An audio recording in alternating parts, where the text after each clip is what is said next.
growing up an athlete, it was like if you were the best on the team, you were getting used and all that. Now in entertainment, it's just like, well, you're just not the guy. It doesn't matter how great you think you are. It doesn't matter even if you are deserving of something. Like things just...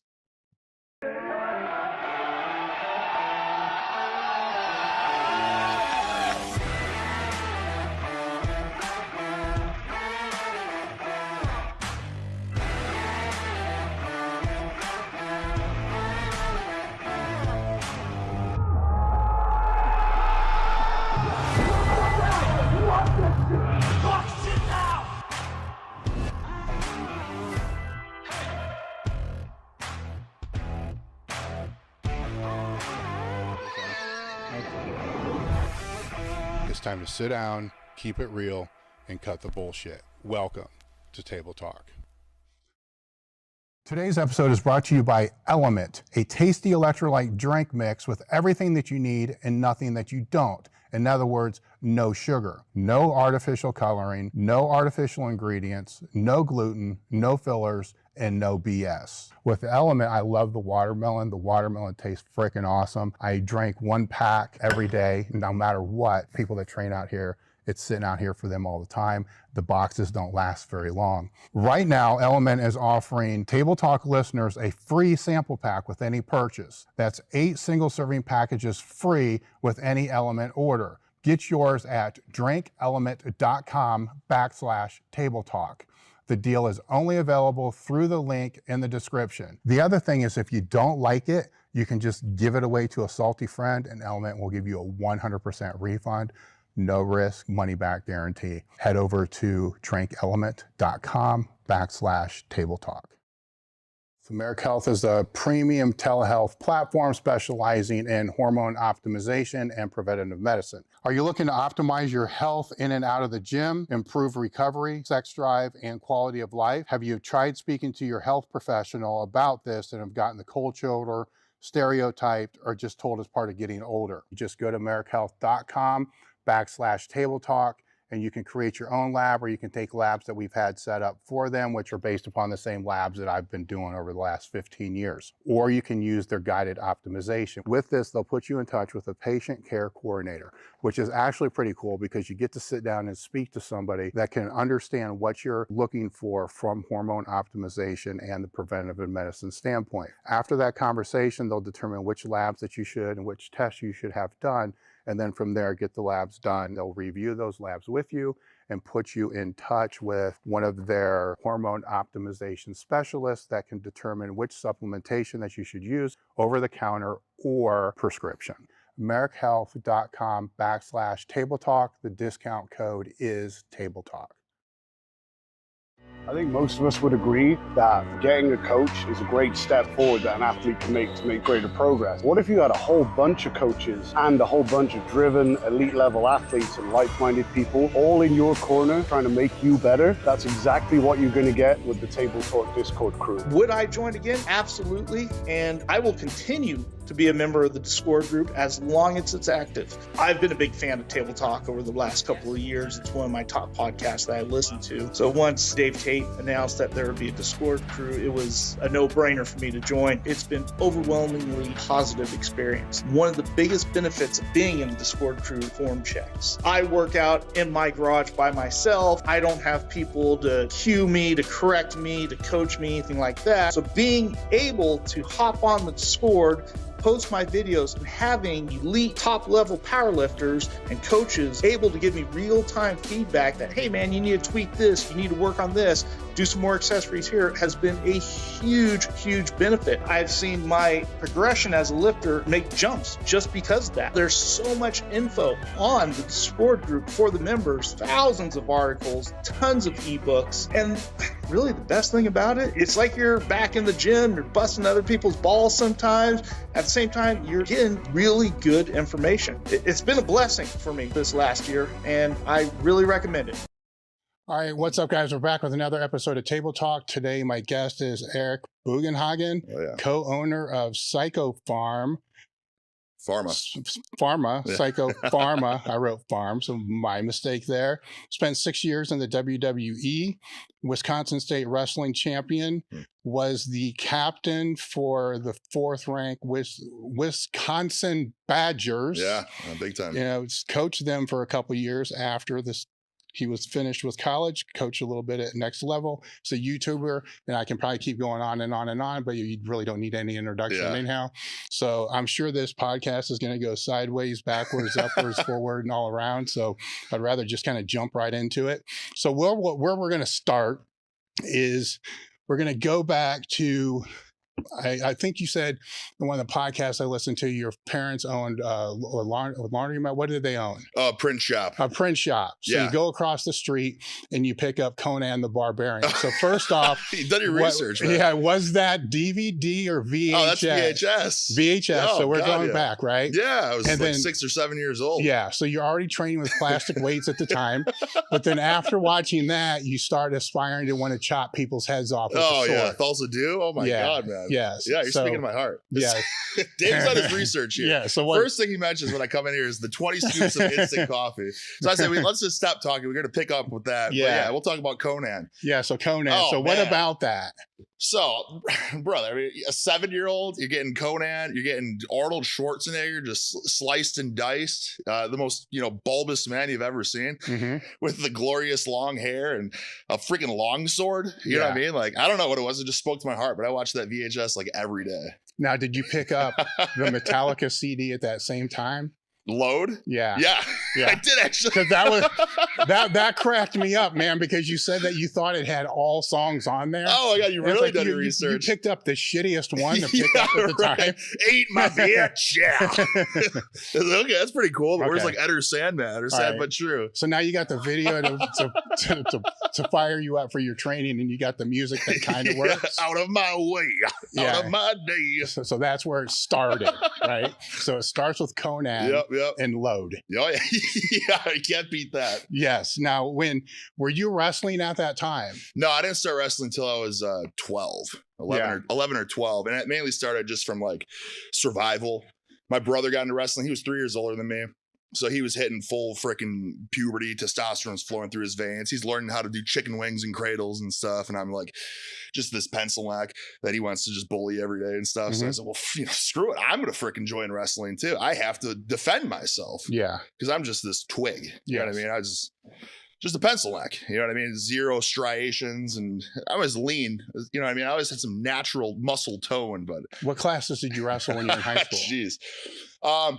So it's funny, when I started wrestling, I wanted to wrestle like 103. Because the first year I wrestled, I was like 95 pounds. Yeah.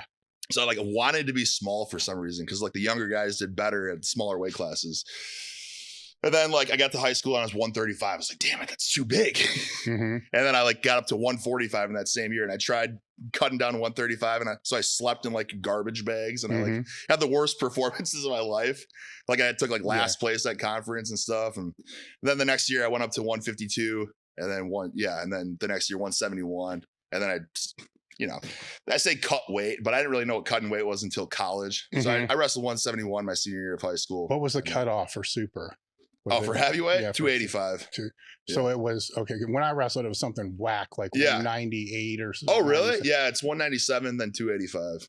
All right, so 197. It's a giant, Wow, okay. Because that was one of the reasons why I pivoted more towards football, because 220, I'm like, I don't want to wrestle. Oh, for sure. 340-pound dudes. Yeah, right? Because it's different. I was wrestling 184 in college, and it was my first 3 years I was wrestling 184. And you mentioned you're a bouncer and stuff too. So I'm a bouncer, and I'm eating like, you know what I mean? I'm just like starving, dude. And like anytime I would drink, I would like black out because I was just so like emaciated. You know what I mean? They would have like bacon nights at the bar. It's like, oh my God, like calories. And so eventually, like after just suffering so much and like pissing maple syrup too many times, like my pee was like this to make weight, I just decided I was going to bump up to heavyweight. So my 4th year, I was 220 wrestling at that heavyweight weight class, is 285. So it's like, I was good, but if a guy was just big, I couldn't beat him. You know what I mean? It's different. I beat the national champion. I beat the Big Ten champion, but then I would lose to like some, just absolute schmuck from like Appalachian State or something, because he was just this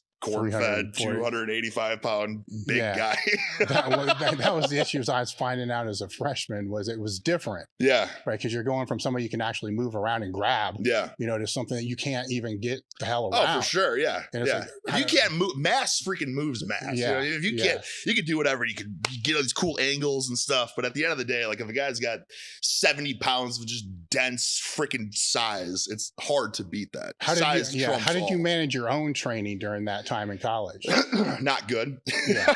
Well, I didn't think so. What did you do? So we had morning practice, and then we would have lift, and we would have afternoon practice. Mm-hmm. So it was a tremendous amount of work. You know what I mean? But on top of that, I was like, God, I just want to bodybuild too. So my first 3 years after doing all that, then I would go to like the gym with my roommate and do just like flies and all the BS and like stuff. 7 hours a day. Yeah. So it's just like all day, just lifting and making no gains. Yeah. And then this random guy in the gym once, this like random like Russian guy, his dad was like a Eastern European like weightlifter or something like that. So I don't know. He's in the States for some reason. He sees me at this like Globo gym, and he like asked me how much I can deadlift, and I'm like, I didn't know anything about like powerlifting, so I think I'm pretty strong. I'm like, I'd probably do like 335. And he's like, oh, that's not very good for your size. I'm like, what? So then he's like, come over to my house, and he would make me like, I don't know, like beef heart and stuff like that. And then like teach me how to deadlift and stuff. So then that last year, going into my senior year, I bought these I went to hardware stores and bought like PVC pipes and like, I don't know, just like metal pipes and stuff. And I tried to make like my own like fat grips. And I bought this just really shitty rack that I ended up using for like 15 years. It's like rated for like 300 pounds or something. And I would just do like rack pulls and deadlifts and bench and like pin press and all just kind of like those movements. And I was like, fuck, it's so much stronger. So then what I would do, I realized this is like my nervous system would get so much stronger training that way. So then what I would start doing then is like, oh man, I would do that on my own, and I would do all the other stuff too. But then I was like, I feel so much stronger after I do like these like, I don't know, like low like block pulls and stuff.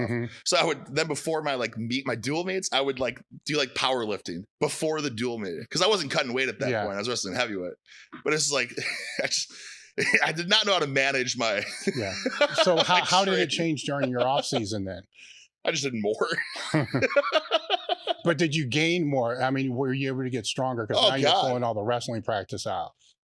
You mean like afterwards? Yeah. After wrestling? Well, when the season was over for that year. Oh, yeah. I always gained like 20 pounds. Yeah. Yeah. Because it weren't just, digging you in the ground, just killing you with work. Yeah. So was there any point during that time where you were like, screw the wrestling, I just want to do this other stuff? At first, well, like my first few years, I wanted to quit. Yeah. It was hard, and I was just getting mopped on the floor with you know what I mean? Because I was like, when I was 18, I thought I was pretty good. Everyone in a Division I Big Ten program is like multi-state champions or like national champions in high school and stuff. So I'm like this, state champion, Greco state champion, folk style state champion. I think I'm pretty good. And then like first practice, I'm wrestling against like the third stringer. He like pins me in like 30 seconds. So it was like just years of, having to develop and just learn how to get tough and stuff. Yeah. So after my last couple of years, I was all in, but my first few years, it was tough. And I think that's why I was just like. You think it was necessary though? Because you go from a state champion. Thinking you're the shit. Yeah. And then getting knocked right back down. There's nothing better than that. That's why wrestling's so great. Yeah. There's always someone better. And it's just like mano y mano. And you just realize that like, I don't know. It doesn't matter like how strong someone looks too. Somebody could be just a string bean pencil neck and just kill you. You know what I mean?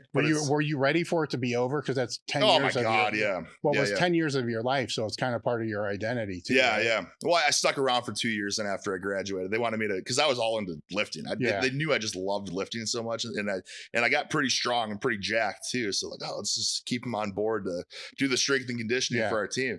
And it's funny, man, because I just like. Everything that I learned then, I just like pushed on these kids. Yeah. And so I just had them, dude, they got so strong because everything they were doing was just like it was like we had the football strength and conditioning coach work with the wrestling team, because obviously football is the, big revenue sport and all that. So it's like wrestling doesn't need to have its own coach, whereas football has like 20 strength coaches. You know what I mean? It's just like, just give one of the football guys. So the football guy doesn't care about the wrestling program. They're just doing their job, just getting them through it.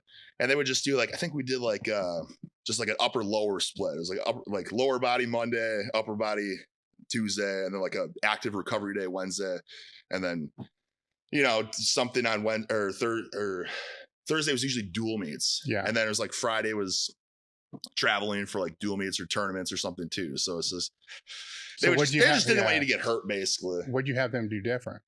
Oh, dude, I just made them grind. Just like so many deadlifts, Zercher squats, and all this kind of just going heavy. Like, because their whole these strength coaches just didn't want these kids to get hurt. You know what I mean? 'Cause that's their job. Like, all right, let me just get them through their workouts. So you didn't give a shit. I didn't care because I knew all these kids and I was young and dumb. Yeah. So like, God damn it, come on! Like rounded backs and hitching deadlifts up, but they got strong and they all got too big. So the coach is like yelling at me because they're getting. You don't want to get big in wrestling. You want to stay to your weight class. Did it help their performance though? Yeah. Everyone, I mean, everyone felt so much stronger. Their grip strength, their backs got jacked. So that led to the NX Performance Center? That's my wife went to grad school in Milwaukee, so I had to move basically. Yeah. So I had to find a new job then. Yeah. So how was that being a personal trainer? That sucked. Yeah. Because I was working with these athletes, these high level Division I athletes that will do whatever you say for the most part. And even the kids that don't try are still like specimens. You know what I mean? Mm-hmm. So then I was working with high school kids and parents and stuff. And it was a totally different experience. How long did that last? Oh, less than a year. Okay. What did you do after that? Oh, after that, I was like, this sucks. I'm going to try to make some money. So then I did phone sales. And then I started becoming an alcoholic doing that. I hated it so much. Selling what? Like recruiting, like getting kids more visibility to college coaches, basically. All right. So I remember that. Yeah. Which it's not like it was like a scam per se. Some people would hear them, is this a scam? And I would have to explain to them in this hour-long phone call I would have to have. I'm like, no, we just get your information and we send it to these coaches and it'll help them get recruited. But it was just like, we had to do these talking points. The phone calls had to usually be like an hour. And I was like, screw this. I'm just going to drink a six-pack every time I do this. Because I can't live with my life. How often do they hang up on you?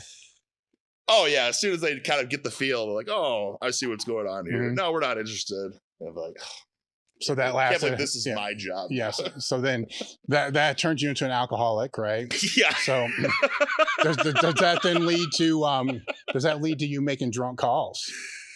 Never drunk, buzzed. Yes. To make it more manageable. Okay, to get through the day. All right. As we're going through this alcoholic phase, what happened next?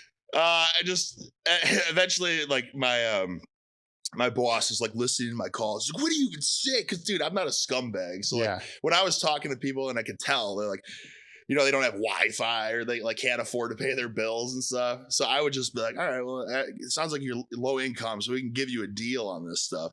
So my boss is listening to my calls. Like, what do you mean giving them a deal? They're not even asking if they can get a deal. They might buy the full package. And I'm like, dude, this job sucks, man. Yeah. I can't do this shit anymore. Yeah. So it's just kind of, we both came to a conclusion that it wasn't the right fit for me. So then where do you go from there?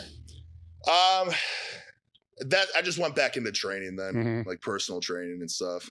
Okay. Working with high school kids. And then after doing that, I'm like, because I went to this other gym and like, oh, you can make really good money. You get your schedule filled up and with your background and all that.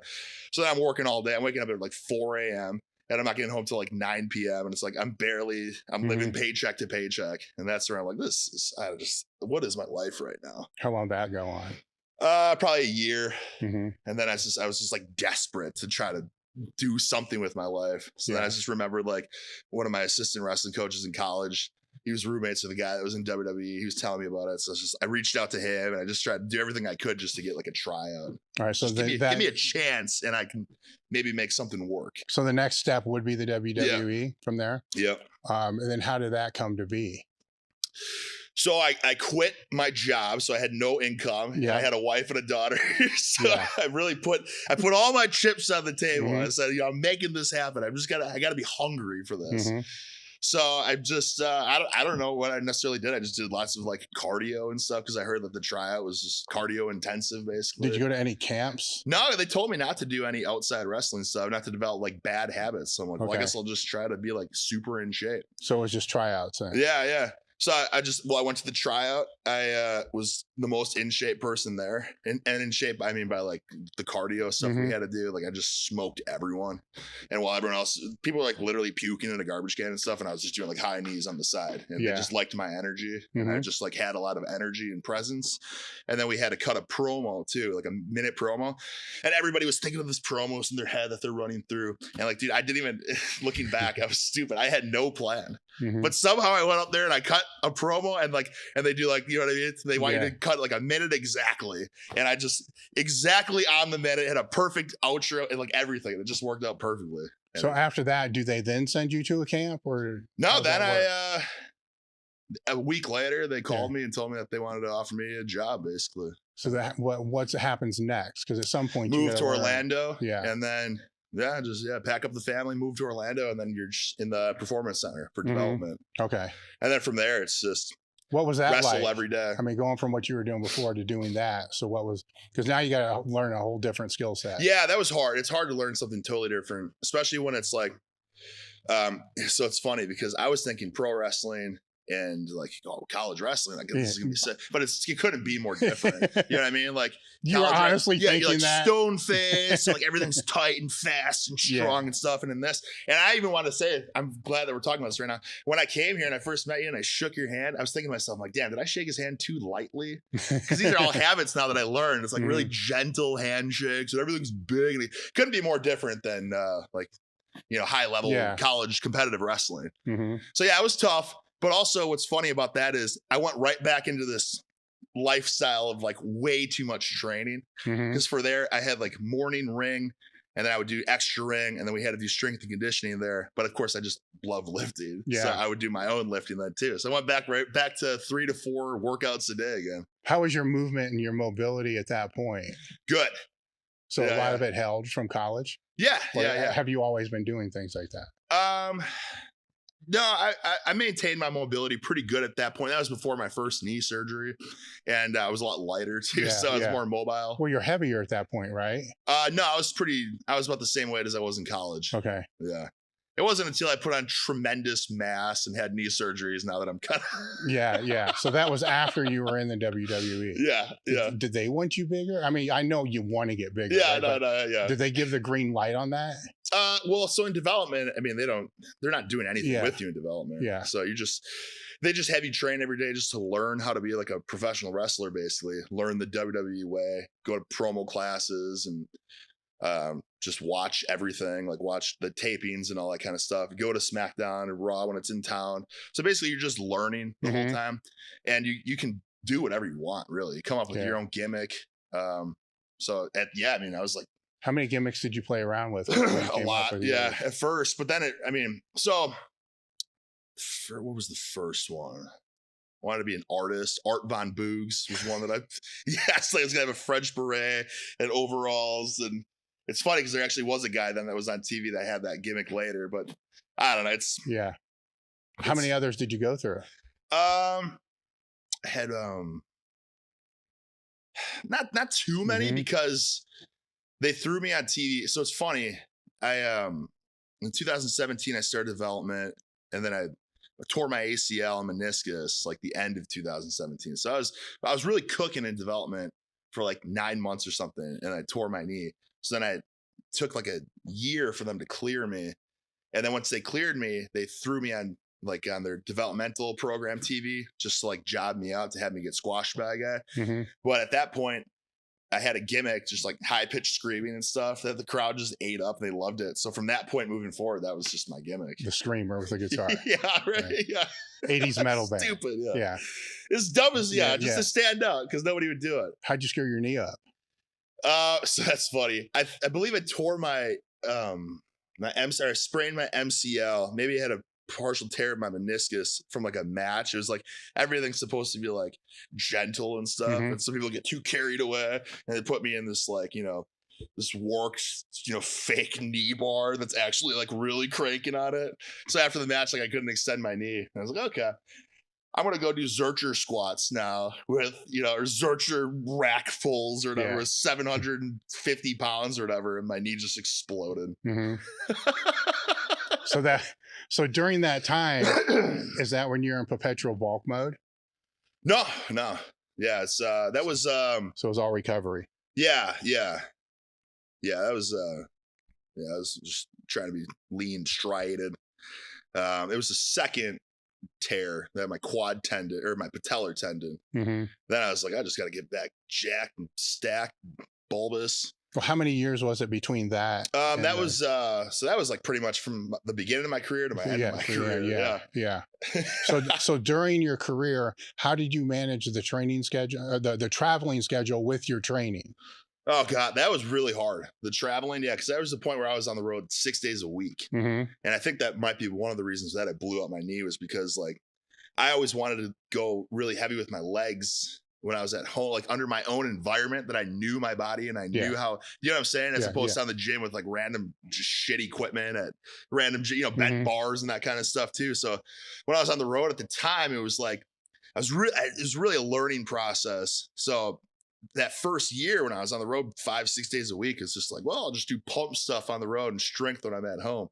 But I think that really backfired. I think that's probably part of the reason that my tendon blew out too. Now, was that year round that it was 5-6 days a week?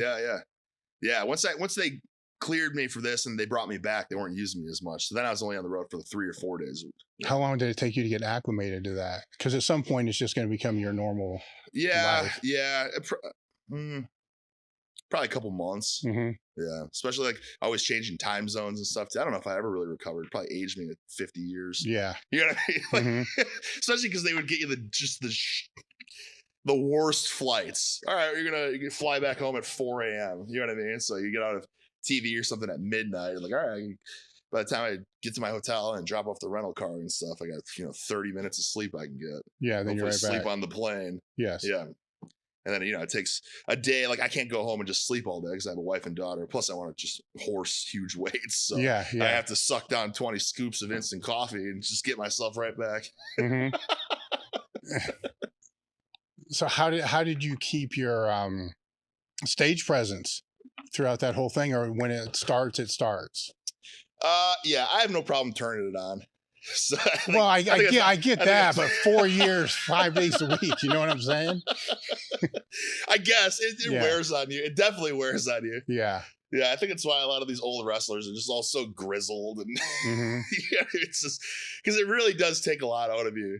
Like, especially when you're tired. I don't even know how they did it back in the day with drinking, 28 beers in the locker room. That's probably why they yeah, it's true. Yeah. Popping painkillers and stuff. And so if you could go do that again, maybe that's what you should do, right? Maybe. I kind of loosen up. There's less anxiety. It's less stress. Yeah. Maybe. If you could go back and do it again, would there be anything you'd do different? No, I don't think so. Honestly, it's kind of worked out great. You know what I mean? Like, yeah, I had 2 knee surgeries, but like my neck is good. My spine is good. I'm just talking about your own training with a training schedule and just navigating your life during that time. Yeah, I probably would just be like, okay, I'm on the road a lot. I'll just have to actually have like a meticulous program I follow on the road. That's probably what I do. And probably do more mobility and stuff like that too. Yeah. I'm just a meathead. You know what I mean? I just want to go in, and if I'm going to a glow or like a commercial gym, I just want to pump up my arms and get chest popping. So and then go to TV. You know what I mean? Looking full. Yeah. Are you holding that pump for 2 hours though? I always planned on it. Yeah. I don't think it worked that way. No, I don't think it works that way. I tried to plan it out that way. Yeah. Just make my life as stressful as possible. Yes. A lot of people like to get there early. You know what I mean? I always push everything to the edge. It's like, okay, so you're trying to leave the gym with the pump. Yeah. Flexing your pecs on the steering wheel as you're going well, so obviously he's blacklisted now, but like Vince McMahon just loves muscles. You know what I mean? He loved jacked guys too. So that's why it worked out for me. Like I was like, I just got to get more jacked. How did the quad tear happen? Or let me ask it a different way. What do you think led up to it? And then what was the event that caused it? So I don't know if anything in particular led up. Well, I'll tell you exactly what happened. Yeah. Was, so I think it's crappy. So this is WrestleMania I tore. That was the opening match of WrestleMania, which is like a big deal. Yeah, because yeah. WrestleMania, it's like the main event and the opener are two of the most important matches. So how jacked up were you for that? Just mentally jacked up. I was just already drained at this point because the night before we had TV, and then there was like they did the Hall of Fame too, so we didn't get back till I don't know, like 1 a.m. or something. Okay. And then the next morning, you got to get up really early and catch a bus, which they don't normally do. Normally, you just have a rental car and you get everywhere on your own time. But because it's WrestleMania and they want to, you know, everything's professional, and they had like a camera crew following me that day because it was like my first WrestleMania. Yeah. I think I was going to be a big deal. Mm-hmm. So they wanted to document it all. So it's just like a very busy day. And then we were putting the match together, and I just kind of wanted to do something different. And somebody's like, well, what if you like scoop a guy up on your back and then and you kind of squat, another guy jumps on your back and whatever. And then you throw him out of the ring or something. I was like, oh yeah, cool. That sounds, let's try that. So we worked on that in the back, like ice cold, which is, that was the mistake. Yeah. Because it's not like it's that much weight. Say it's like around 500 pounds. It's not that much weight, but it's also awkward weight. And it's also catching weight in a bad compromised position. So I wasn't warmed up for it. And the first time we did that, I kind of felt like my knee, like something didn't feel right. And then I proceeded to do that 4 more times afterwards. And then I didn't think anything of it. And then going into the match, I didn't really warm up that well. And then I was supposed to open the match, which kind of like going through the motions to start a match kind of gets you warmed up. You know what I mean? But they, for whatever reason, cut it short. So I just did the hot tag to run the comeback. Pretty much ice cold, got in that same position. The guy jumped on my back and I took that step back. So it was like really quad dominantly loaded, and it just ripped the patellar tendon off both sides of the bone and ripped it all the way through. Yeah. So 3, I don't even know how it's possible, with 3 full tears of the tendon.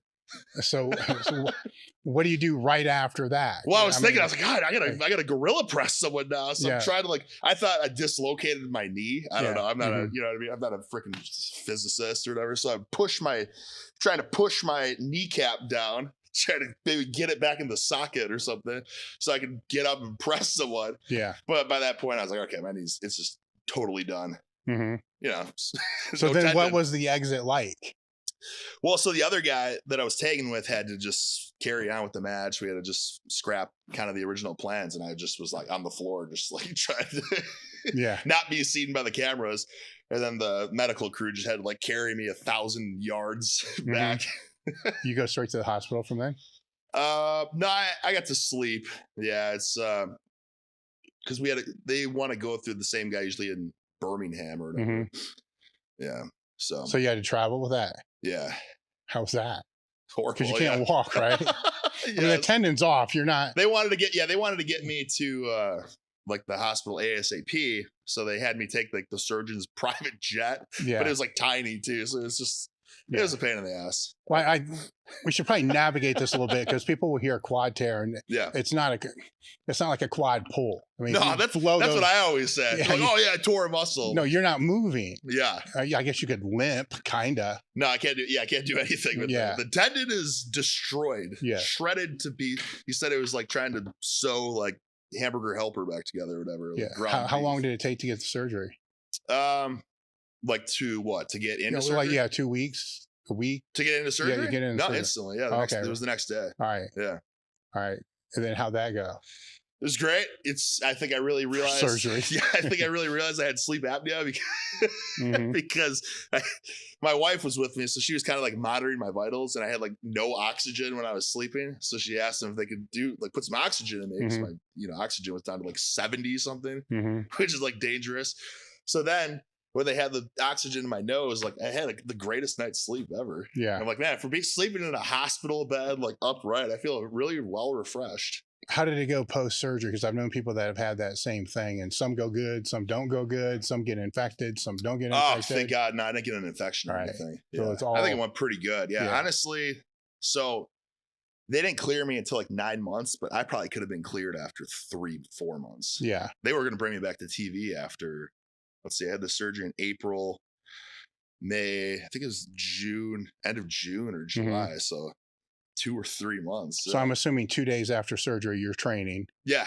Yes. Yeah, I got the videos up there. I was crutching around the neighborhood. Mm-hmm. Yeah, yeah. And then I was like, can I walk on this? Which obviously is a horrible idea.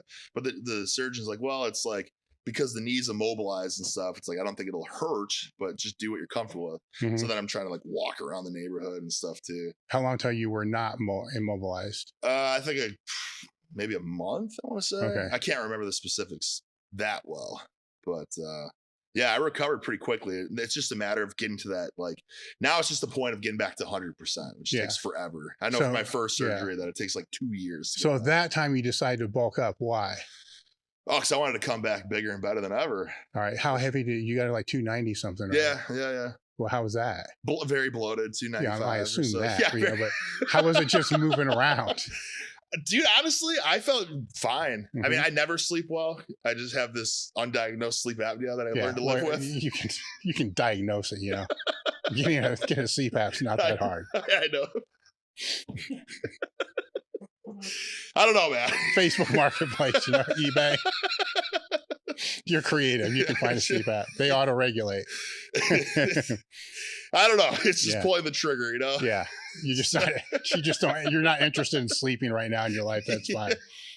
I just kind of like what I'm doing, you know? But the mobility wise and all that, as you got bigger, it really didn't. I mean, obviously you're fucked up because your knees. They actually said too, because I got my mobility back in my knee, I was able to fully bend it. They said that like bigger guys get it back more easily or something. Yeah. I don't know if that's just because maybe our body weight's more bulbous and we can squat and stretch that tendon out more or something. In. I don't know. Yeah. It could be. Yeah. So the plans were to come back and then that side railed. Yeah. I don't know if we should get into it, but it's all the WWE scandal stuff. Like, well, whatever. I mean, it is the business, right? Yeah. Yeah. Did you know beforehand, or was it just kind of like, no, you're done? Of what? That my career was over, basically? Well, I don't want to say it's over, right? So I didn't say retired because you never know. Yeah. I purposely said spent 6 years, right? That way you're not in this thing that, you know, well, I guess a comeback's always good too. Yeah, of course. So there was no notice.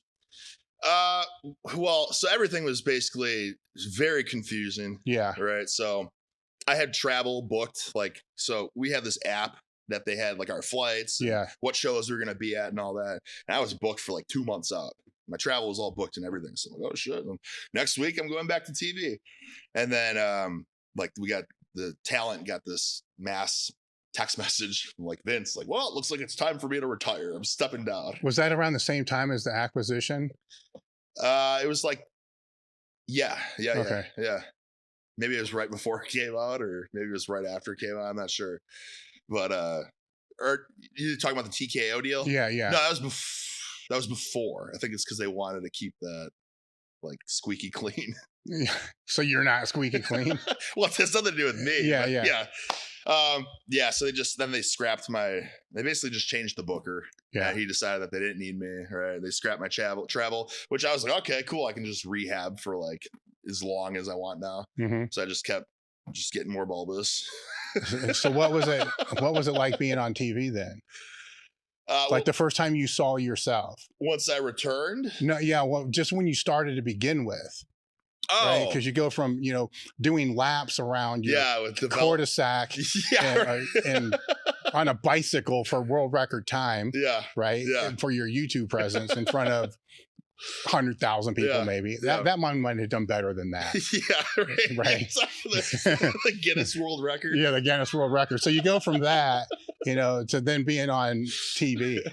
You know, so that's pretty cool. Yeah, it was very validating because I always knew that I had something to offer. You know, I was different than anyone else.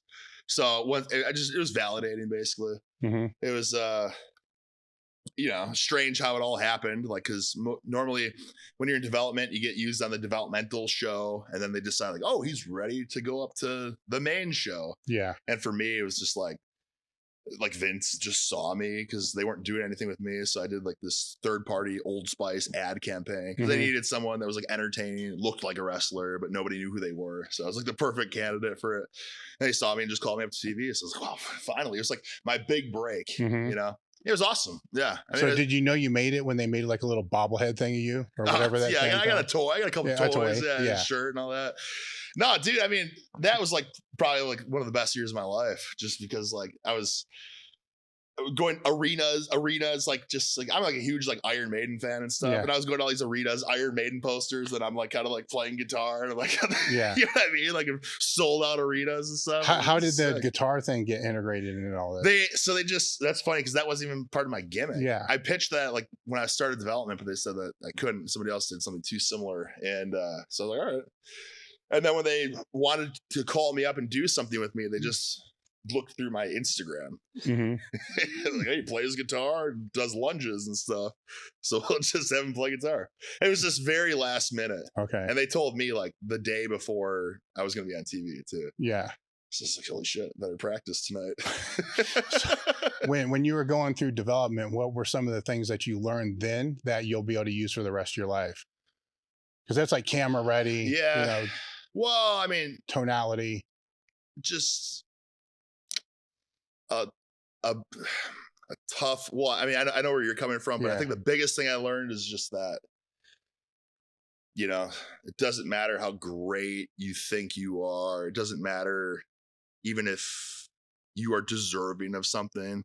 Like, just life sometimes is just bullshit. It's just not fair. So it's just, people just have their favorites and all that, and some, Yeah. you know what I mean? Like things Yeah. just, I don't know. Like it's just growing up an athlete, it was like if you were the best, like on the team, you were getting used and all that. Yeah. And now in entertainment, it's just like, well, you're just not the guy. So they were telling you that during? No, but that's just but that's for my what you time. learned. I've been there long enough. Yeah. Yeah. No, I'm speaking more what you learned as far as like camera presence, how to carry yourself, you know, things like that. Because you're an outward personality to begin with. Yeah. Which they want to try to build that, but that's done, right? Yeah, I don't think I honestly learned too much from WWE that I hadn't already learned from YouTube. Okay. That's the thing. I think YouTube really helped me just with WWE Yeah. because it got me comfortable being on camera and just kind of just bullshitting when the red light turns on. You know what I mean? And I feel like that was a strength I had like in the beginning of development right away. A lot of people like freeze up and like cut the worst promo you've ever heard. And I just was, that's like what I did every day. All right. You know? So when did the YouTube start and why? Because I went back to some of the very first video. I love. You didn't even see the first video. Oh, really? Yeah. I had to like privatize a lot of them because like when I got hired for WWE, they're like, oh, it's excessive they didn't language. They didn't pull the bike thing off, did they? No, all the funny stuff. Okay, No, that's all the newer stuff. Yeah. No, when I started, it was 2014, I want to say. And I was just Snap City behind the back deadlifts, just weird lifts that I just went crazy on because Why'd you decide to do that though? Not the weird lifts, just the YouTube, right? Oh, YouTube? Well, so because I mean, I don't want to say you're old, but you're old enough to where YouTube wasn't YouTube when you first started posting. Yeah. Some of us were just posting like, here's an exercise that we could put in an article to show how to do it. So I think I just saw that. I don't even know what it was. I think I knew that there was you could make money from it. But I was like, oh man, you can't upload lifting until you're like a 700-pound deadlifter and stuff. Like, you know, like there's these rules in my head. Like you can't upload until that. Nobody will care or whatever. It's funny how it's all shifted now. It's changed so much. But then I think I was just because I was doing this strength coaching and I was just lifting all day. And eventually I got really strong at these behind the back deadlifts. I'm like, well, fuck it. I mean, this is strong enough. Let's start uploading this stuff. And just to, I don't know, try to build a big enough following that I can make some money from it because I hated my jobs. I hated my life at the time. I was just desperately trying to find a way out. So were you able to monetize the videos? Because some of the, I remember Man of War for some stupid reason, because when I was in college, that was some of the shit we used to train to, right? And I really liked it, but everybody else hated it, right? Cheesy, I like it too. It's cheesy as hell, but the lyrics are good, right? And so were you able to monetize that because you had the... No, a lot of it I couldn't. Yeah. But at that point, I was already too deep. You know what I mean? No, but that sucks, right? If you get one of them out there and it pops. Yeah, a lot of my videos, but the tunes are like the driving force behind a lot of it. Yeah. You know what I mean? I can't have the music, then I don't want the video. Yeah. But that puts you in a conundrum. Yeah, exactly.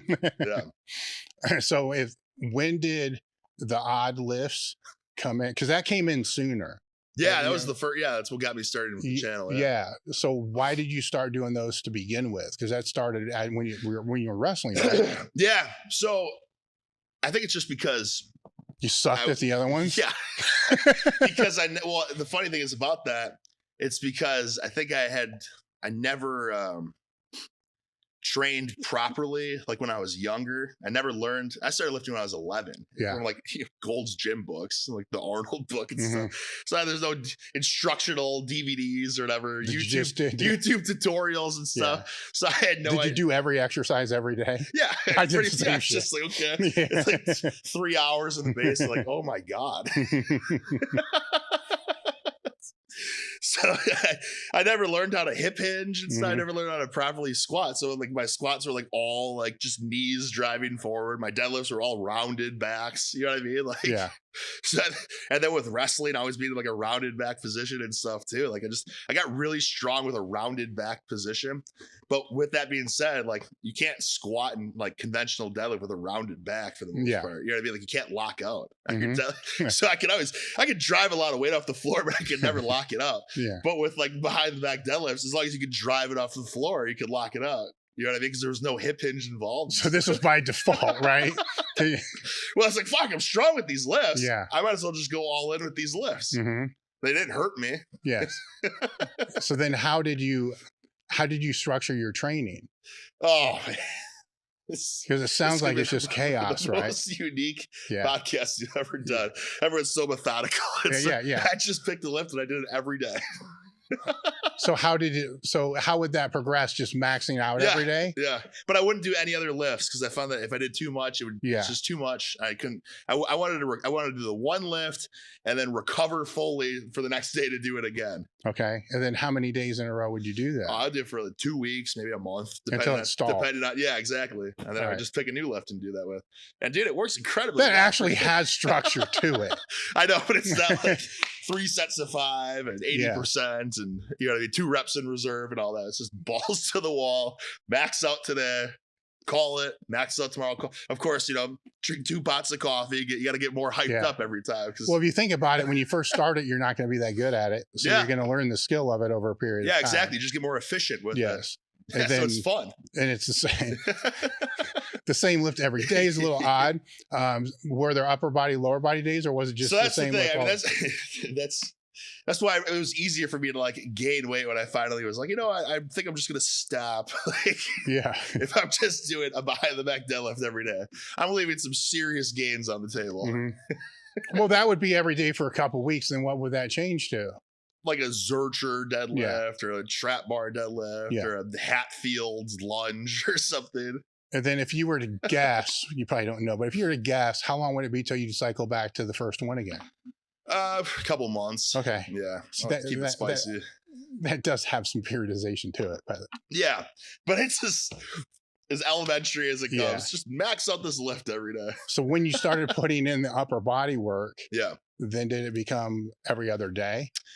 No. So then I realized that like, okay, let me max out this one lift and then maybe do pull-ups at the end of the workout, something simple to recover from, or then bench or something, but bare bones, as little as possible, because I don't want to hamper that recovery at all. Okay, so it was something to kind of maintain some pectoralis. So then it's 2 lifts every day.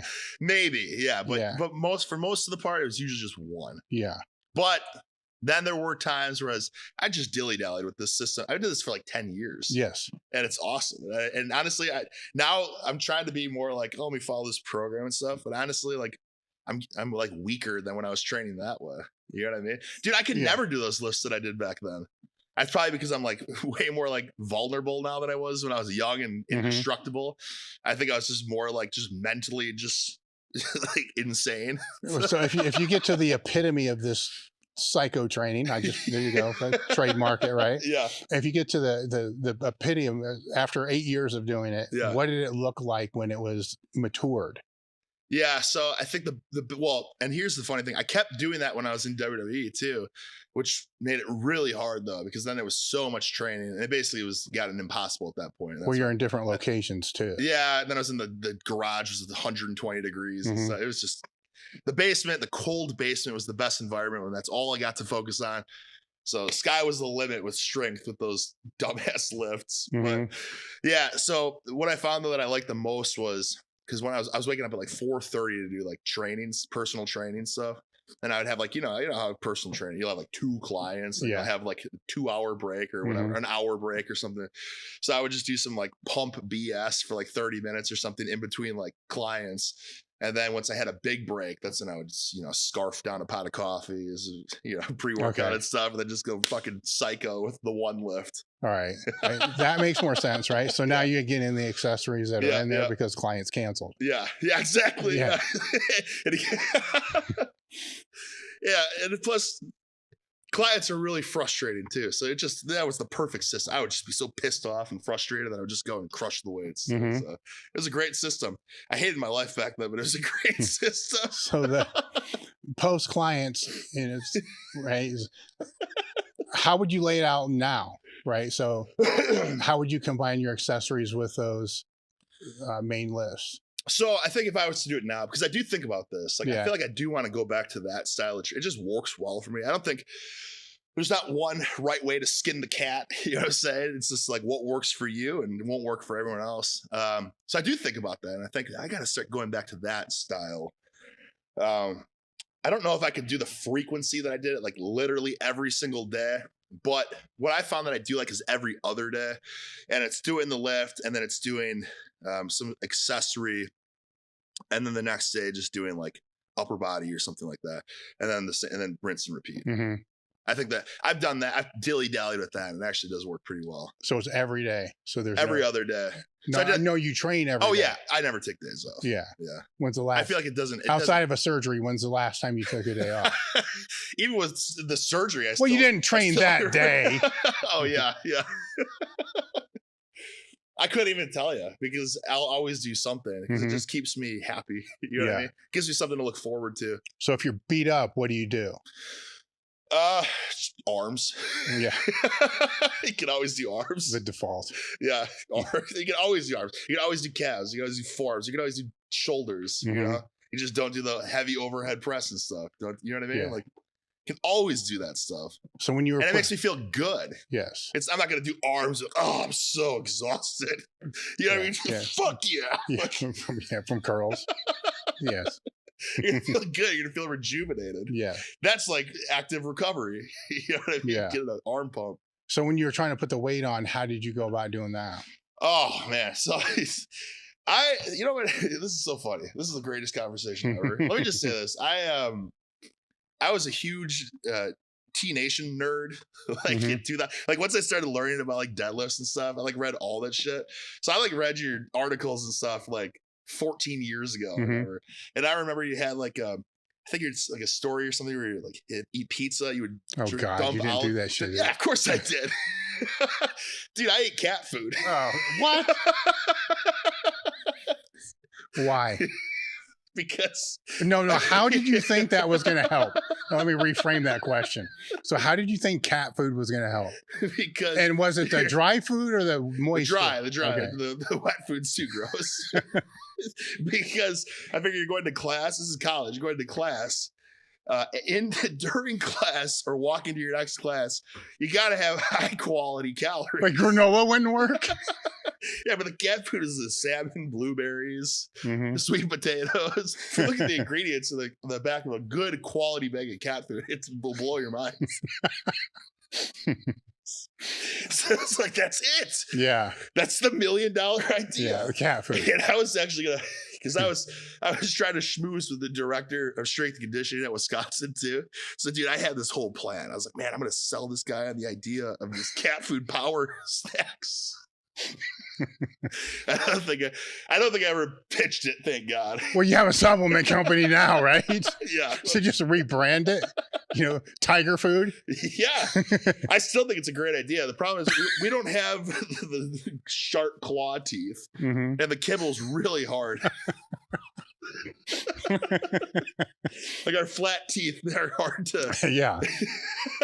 So how long did this cat food phase last? It didn't last long, but I tried really hard to make it work because I bought the best. I was a poor college kid. I didn't have a lot of money, but I'll spend $30 on the best bag of cat food I can. So this is $30. Now, how did this idea even come to fruition? It's just like people normally aren't going down the aisles looking. Did you have cats at the time? Yeah, I think I had a cat, but it wasn't. I don't know what it was from. It must have been from, looking at the ingredients or something. But it wasn't like going to the grocery store. I specifically went to like a pet store and I asked them, what's the best cat food? I know, but what led you there is what I'm trying to figure out. Just like it's not popping up in a T Nation article. Or maybe it did. I don't know. I don't know, man. I think outside the box, you know? Why not dog food? I think cat food's better. Dogs are scavengers. They'll eat anything. You know what I mean? The cats, they're very picky with their food. All right. So we still haven't got to why, how you came to this conclusion. The cat food? Yeah. the high protein kibble. No, I get that. But it's just one day you're in the shower and you're like, cat food. Yeah, I think. Okay. All right. So I need more calories and I need the easiest way to do it. All right. So I think it was like trail mix. I was eating trail mix. Yeah. It's like, oh, it's too much. It's all fats and it's not enough protein. Yeah. So I think maybe what it was trail mix with cat food sprinkled in. Maybe that was my idea. Or something like that. That made it more palatable. And you always knew when you got the chunk of cat food because it was harder. Cat food wasn't palatable. And I tried. I made this like Mexican bean dish with it. To try to make it work. All right. So during the poor college days, what were some of the other strategies that you used for calories? Because this is bean sandwiches, beans on bread. Yeah. Cans of beans were like 89 cents. Baked beans or refried beans. Yeah. Just bread. You just dump the beans on the bread. All right. I had a lot of beans. That makes more sense than the cat food, right? All right, keep going. The gallon of milk. I did the GOMAD diet for like over 10 years. Oh, really? I even tried to do double GOMAD. Oh, God. GOMAD worked so good. And anyone I recommended it to, they got jacked doing it. No digestion issues at all? I think, but who cares, right? Well, you would know if it was bad. I mean, it's the price you pay. Yeah. Chocolate milk or just straight I did chocolate milk. Yeah, absolutely. I did it all, man. All right. So the GOMAD, cat food, beans on bread, liver smoothie. And you're a scholarship athlete at this time? I earned, but there's not a ton of money in scholarship. There's still a food hall. You didn't have food hall? Wrestling. No shit? No. Really? Yeah. Oh, I guess they want you to not weigh too much. I think it honestly probably was. They didn't want to give the food vouchers to the wrestlers. Here's a cracker. Yeah. So you had the scholarship crackers, right? All right. So. Yeah. Keep going. So I bought liver as well because it was super cheap, and I read this. Oh, liver's a superfood because I was doing like the liver tablets. Yeah. You know what I mean? So I would have like gotta take like 50 of those. Big fuckers too. Getting full. I need 80 of these. Yeah, it's like a giant tub. You're just eating. You ever chew one of those up? Oh yeah, because you're choking on them to swallow. So you say, hey, if I can break them up, they'll be easier. Do you have any idea what your record is for how many you could swallow in one gulp? Dude, in one gulp? Oh my God, you'd probably die if you tried more than 2. Yeah, I think I got 10 one time. So you did the liver pellets too. Remember the amino acids were about the same size too. Yeah. So it was like 10 of those and 10 of those. Like they suck to take. So it becomes how many can you get down in one white? It's just how tough are you? Yeah. So it started 3, then 4. It's back when the men were men. Yeah, I used progressive overload, and I could get up to about 10. You got to throw your head back. You had to have figured this out. I don't know. This is so long ago. Yeah. I tried buying like the liver then actually. I was like, why would I just buy the liver? It's cheap. It's probably even cheaper than the tablets. Yeah. But God, it's bad. Like I think you have to cook it properly. So I didn't know how to cook it. So I would just put it in a blender then, and I would put some V8 tomato juice, try to make like this delicious like saucy shake. Yeah. I don't know. But it was horrible too. So I just put some protein in there and it's horrible. So I put some coffee in there. It's horrible, but now you're energized. Yeah. So that's the other trick. These vitamins are really energized. Or it's the pot of coffee I just guzzled. So that's the other trick is to put coffee on everything. Yeah. So once you actually had money to buy food, how did this change? Oh, geez. Now I just eat bagels. So the protein's way up there. And if you get the good bagel, they get 13 grams of protein per bagel. You put some nut butter on it, you can make it 20 grams per bagel. Now, so I actually brought with me, they're in my hotel right now, but I got 30 bagels, 30 cinnamon raisin bagels waiting for me. So is that how many you eat a day? Or is that to last you until? No, that'll last me a couple of days. I probably about 15 a day. And that's in your carry-on? Yeah. It is actually. I do travel with bagels. Yeah. There's no better full meal. I mean, everyone else is getting their shitty airport, like, nuts and, water or whatever. But, I got a sack of bagels with me that I'm. People are always jealous when they see me eat that. All right. So outside of the bagels, when you were trying to seriously bulk. Yeah. I know where you're going. The bagels were there. Just the bagels. Just the bagels. No like steak, chicken, rice. Just standard bodybuilding stuff like chicken, rice, steak, beef. I'll eat some fish every once in a while, but no, the bagels, fig bars that I got kind of down the wrong avenue of doing cookies then too. I was starting to get pretty bloated. Yeah. So do you even try to pay attention to what your protein intake is? No. All right. I have in the past and I find it makes no difference. What about the calorie intake? So I was shooting for 5,000 calories, which a lot of people are like, oh, it's nothing. I eat 10,000. It's like bullshit, dude. Right? If you consistently, so it was, for me, it was the minimum of 4,000, but I was always shooting for 5,000. If I wasn't even at 4,000, I would just stay up until I got 4,000. I was going to say, what do you do if you're falling short? Do you just pound 10 bagels before you go to bed? Oh, yeah. The trick from you, I'll also just drink oil if I'm really desperate for calories. It's the easiest way. Yeah. What else? I did carb powders, but that's like that can't be healthy. But that worked really well with gain weight too. Cat 4 food. scoops of carb powder. Yeah, carb powder versus cat food. I get, and beans on bread. I get it. And all right, so the cutting phase, is it just less of this? Or, yeah, I think so. Yeah. So then the macros are just. Yeah, it is what it is. Yeah, it's just less. Yeah. So now you just want to be a little hungry as you're cutting down. And how? Yeah. For some reason, I don't think your cutting phases lasted longer than a week. But how long would this cutting phase work?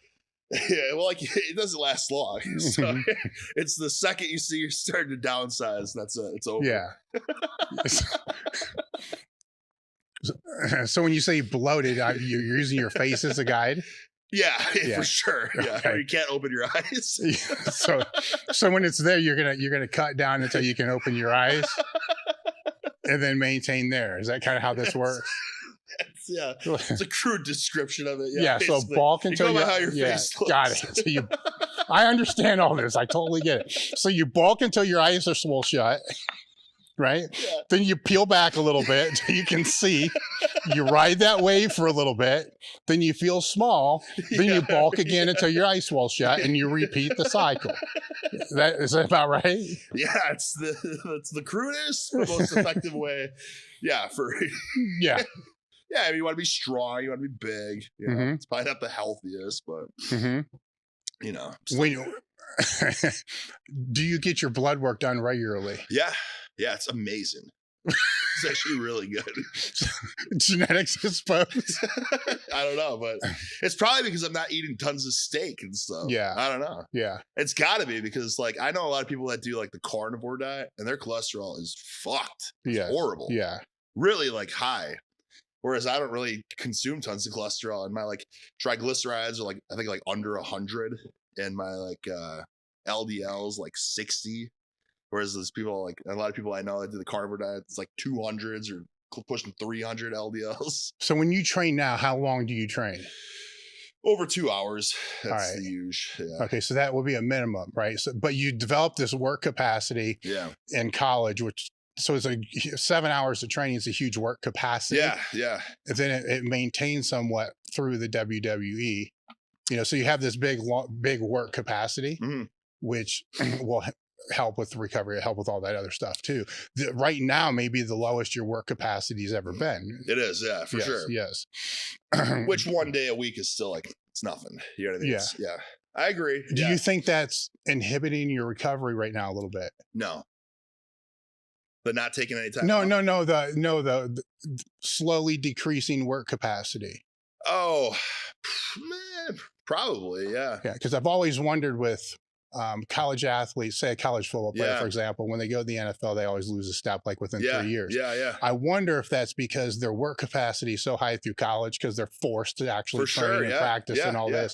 Then they go there, then slowly each year they're not maintaining as much. Yeah. Especially the ones that don't train. The only thing they really get is practice. Yep. And then after a few years, they lose just enough. For sure. I think that's that step. I think there's definitely something to be said about being forced to train a lot. Yes. That's just going to set you up for tremendous success. You know what I mean? Like forced to grind when you don't want to, forced to wake up and do it and do it again later in the day. And then that's why, like, then you are on your own. Yeah. And you can, it just gives you a different perspective. Like people are obsessed with days off and, aren't you going to overtrain? Like once I was done with wrestling, I was like, overtrain from lifting weights. You know what I mean? Well, you'll have a different perspective. I get overtraining from like all the sprints and all that kind of stuff. But yeah, if you're just lifting, yeah, I mean, if anything, just take it easier on the weights for a day, and then I think you'll be adequately recovered. Was that work ethic built more in high school or college? College for sure. But I mean, I still in high school I lifted on my own. I didn't have to lift like for wrestling. Like our team didn't force us to do that. Yeah. So I would just lift on my own and I would do the high school practice, but then I would also do like extra practice a couple days a week. Yeah. So, well, and then what really made me like actually succeed was when after the normal practice, cause like, so I sucked my freshman year. My sophomore year, I was finding my groove. My junior year, I was undefeated and had a shitty state tournament. And then because of that, my senior year, I was like just so freaking driven to win the big one. You know what I'm saying? Yeah. So I just stayed after practice every time. And like, so if practice was always 3 hours and we'd always end practice like a 3-mile run or something. But I would stay after and just like run stadiums or something, like stairs and, you know what I mean? Just hold like a medicine ball and run up and down the stairs. And I think that's honestly what made me more successful than anything else, is just staying after and feeling like I am working harder than anyone else and just believing that I, you know what I mean? Yeah. Deserve to win. Yeah. It's like, do you love to win or do you hate to lose? It's like, well, I expect to win, so I hate to lose. You know what I mean? Like winning's cool, but I'm planning on winning. So I don't love winning. I'm planning on winning. You know what I'm saying? Yeah. Like when you put so much work in, then it's like, of course I'm going to win. Nobody else is doing this. And then when I got to college, it was just like my mindset was gone. I just wanted to party and stuff. And so I feel like I just dropped the ball on that one. Well, it seems like it reeled back in after it did, yeah. After so I redshirted, and then my freshman year, and then my sophomore year, and I started my sophomore year, and then by my junior and senior year, I was like all in. Probably because my sophomore year was so traumatic. Yeah, like they needed a 184 pounder, and I felt like I wasn't ready. But and you know, I'm wrestling like the best kids in the country, so it's like I'm getting killed. So then it's just like, all right, no, we're like partying all the time. You know what I mean? Like I have to take, and I think that's just when I got obsessed with like cat food and stuff. I have to do everything possible. Yeah, to freaking turn this around. So where are you putting that where are you putting all that energy now? With wrestling being over? Yeah, it's a tough thing once you kind of experience all that and then you get outside. I mean, I don't know. I'm just lost now. I'm just a lost soul. Well, you were focusing just on one thing, you know, for so long, and now you do multiple things, right? So it's kind of a mental game. Yeah, for sure. Right, because you don't know which bucket to go all into. Yeah, I got so many buckets now. Yeah, I'm just trying to make it work, but it's not the same. Yeah, I guess just getting bulbous and huge was for that recovery period, because it was simple. It's like that's the goal, just recover and get jacked. Yeah. And then that happened, and it's like, okay, now I don't even know what I'm doing with my life. Get bulked and jacked. Yeah, exactly. It's worked every time. We're just going down that it's worked every time before, right? Yeah, exactly. Can't go wrong with that. Yeah, so if it's the go-to, then you're set with that. Yeah. And with your YouTube, when did you start trying to build that, right? Because it was just for clients or just to film other stuff. But then there's a pivot point where now you're going to try to, I don't want to say you're building, because you don't do that. You're not building for the algorithm, you're building for your audience, right? Because your audience is different than what you would see with most, because your comments are huge. You know, same comments on your videos that somebody may get with 1 million subscribers. So it's a strong audience. So when did you start knowing to lean into that with collaborations and stuff like that? I'm still not like, I'm very picky with collaborations. Like, I highly respect you. That's why I'm like, I'll go out of my way. I'll make this happen. I have the pizza with the olive oil. Of course, I have to pay homage. Full circle now. Exactly. But yeah, I don't really try to go out of my way too much with that. It's still, now more than ever, it's kind of like a job, but I've never really looked at it as I'm trying to build it. It was like, before it was just kind of like a visual log of my training. It's like, Snap City form on this 800-pound behind the back deadlift. Let's try to do 805. And I can go back in time like, that was a shitty form and that was that weight. So that's how originally I approached it. And then once it started building, I still always had other jobs I wanted to focus on. And that was just kind of like a hobby, a fun thing. And then I guess when I was in WWE, I kind of realized like, holy shit, like this is helping me with personality and stuff in WWE. So I'll lean into that a tad bit. I'll try to utilize it as a tool. And then because I was traveling so much for WWE, I was like, God, I hate traveling. I hate flying and stuff like that. Well, you're kind of screwed at that point, right? Yeah. So I have to do it so much. So I was like, well, now I just want to document these gyms in all these different towns I'm going to. That way I can kind of 2 birds with one stone, just traveling, make it more worth it. And now, it's just my channel just constantly changes. That's the beauty of it. It's never one thing. Well, what I watched the other day, it was, it was a video where you were talking about the science guys, like the full range of motion or something like that, right? And I like that. Which I find is so funny. I'm sure you agree. Yeah. Well, it's you circled it around really well. Yeah. Right. It's because it is stretched in a lengthened position. Yeah. It's cheat reps or something like that. Yeah. Do you plan on doing more of that kind of stuff, or are you just going to kind of shoot from the hip and do what you want? I just shoot from the hip. Yeah. There's only so much I can critique science-based gurus or whatever. You know what I'm saying? So I don't know if that necessarily was really that. It was just your perspective. Yeah. I just like giving my perspective on things now too. I feel like my audience enjoys it. Yeah. So now I'll just I just talk. I am so into the Chuck Vogopol. Is that how you pronounce it? Yeah. So he's got the giant freaking the power pole shaft gimmick. Yeah. So I just made a video on that, which YouTube like restricted ads.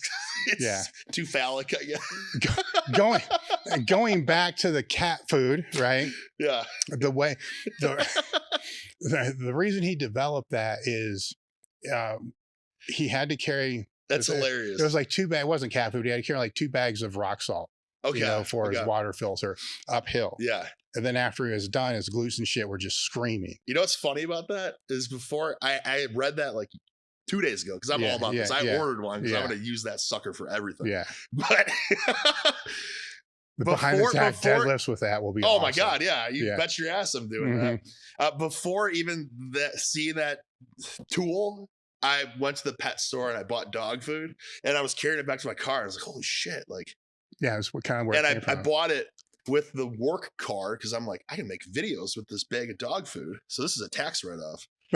So I'm like, I'm going to walk around the neighborhood carrying this because it's just like, it's not heavy enough where it destroys you. But at the same time, it's just like everything's just kicking in. Yeah. You know what I mean? And I feel like I can walk down because I've tried wearing like weighted vests. I've done so much random bullshit I've tried throughout these years of trying to become a tough SOB for wrestling. Like I put like 100-pound weighted vest on and just try to like walk around the neighborhood and stuff. And I just feel weird. I feel like people think I'm like gonna shoot up the neighborhood. You know what I mean? The bulletproof vest. Yeah, but the bike thing is fine, but the weight vest is not. Well, I don't know. I just feel like in strange looks from the neighbors. But I feel like if I'm carrying a giant sack of dog food, everyone can respect that. Yeah. Like, oh, this guy's just a good dog dad. Yeah. You know what I mean? Like, Did just car broke down. Yeah, exactly. Just that makes sense. So I feel like that is something that I could see myself doing, and very well will probably do. Yeah. A now you start walking around. You walk around with the power pole, you're going to get some looks for sure. That is one of the plans. Yeah, I have to do that. With all your traveling and all the different gyms, are there any gyms that stick out, like favorite gyms that you have in different cities? House of Pain in St. Louis is really cool. I feel like I've been to so many, but just a blur. It's all blur. Yeah. I mean, there was this one in New Orleans that was like just a broken down like factory. And it just was like way more crammed than this even. Mm-hmm. I mean, this is obviously nice. Yeah. There was just like 120 degrees in there, just equipment on top. You couldn't even get to some of the equipment because it was all stacked like on top. It's like, there's no point in even having it here. You can't even get to it. Dumbbells behind machines you can't even reach to. And then outside, there was just like a bunch of broken machines and a barbecue and stuff. I mean, that gym was pretty cool. Yeah. You feel like you can just really get after it there. Mm-hmm. And then I've been to some gyms like that are like bodybuilding gyms that just feel like they're not like hardcore. Like, you know what I mean? Like I go like, oh, this is going to be sick. This seems like a, true bodybuilding gym, but then they don't want you to you can't drop the weights, which I said, listen, nobody says you have to throw the weights down on a deadlift, but I think we all know that when you're lowering the deadlift, you're not going to lower it where it's you hardly hear it and stuff. So they told me when I was deadlifting, oh, can you just try to gently put the weights down? I was like, yeah, I'll just stop deadlifting because I'm not doing that. Yeah, just gyms like that. How would you? Merrick Health is a premium telehealth platform specializing in hormone optimization and preventative medicine. Are you looking to optimize your health in and out of the gym, improve recovery, sex drive, and quality of life? Have you tried speaking to your health professional about this and have gotten the cold shoulder, stereotyped, or just told it's part of getting older? You just go to merrickhealth.com/table talk. And you can create your own lab, or you can take labs that we've had set up for them, which are based upon the same labs that I've been doing over the last 15 years. Or you can use their guided optimization. With this, they'll put you in touch with a patient care coordinator, which is actually pretty cool because you get to sit down and speak to somebody that can understand what you're looking for from hormone optimization and the preventative medicine standpoint. After that conversation, they'll determine which labs that you should and which tests you should have done. And then from there, get the labs done. They'll review those labs with you and put you in touch with one of their hormone optimization specialists that can determine which supplementation that you should use over the counter or prescription. merrickhealth.com/table talk. The discount code is table talk. Today's episode is brought to you by Element, a tasty electrolyte drink mix with everything that you need and nothing that you don't. In other words, no sugar, no artificial coloring, no artificial ingredients, no gluten, no fillers, and no BS. With Element, I love the watermelon. The watermelon tastes freaking awesome. I drank 1 pack every day, no matter what. People that train out here, it's sitting out here for them all the time. The boxes don't last very long. Right now, Element is offering Table Talk listeners a free sample pack with any purchase. That's 8 single-serving packages free with any Element order. Get yours at drinkelement.com/table talk. The deal is only available through the link in the description. The other thing is, if you don't like it, you can just give it away to a salty friend and Element will give you a 100% refund. No risk, money back guarantee. Head over to drinkelement.com/table talk.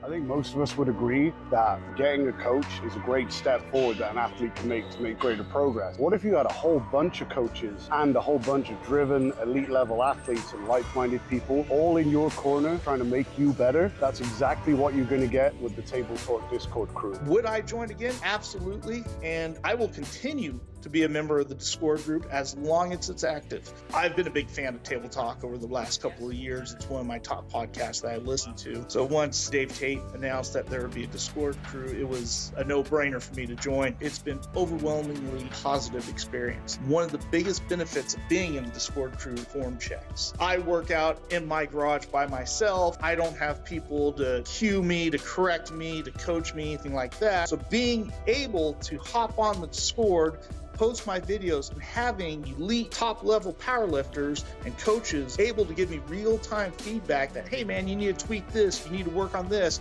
do some more accessories here, has been a huge, huge benefit. I've seen my progression as a lifter make jumps just because of that. There's so much info on the Discord group for the members, thousands of articles, tons of ebooks, and really the best thing about it, it's like you're back in the gym, you're busting other people's balls sometimes.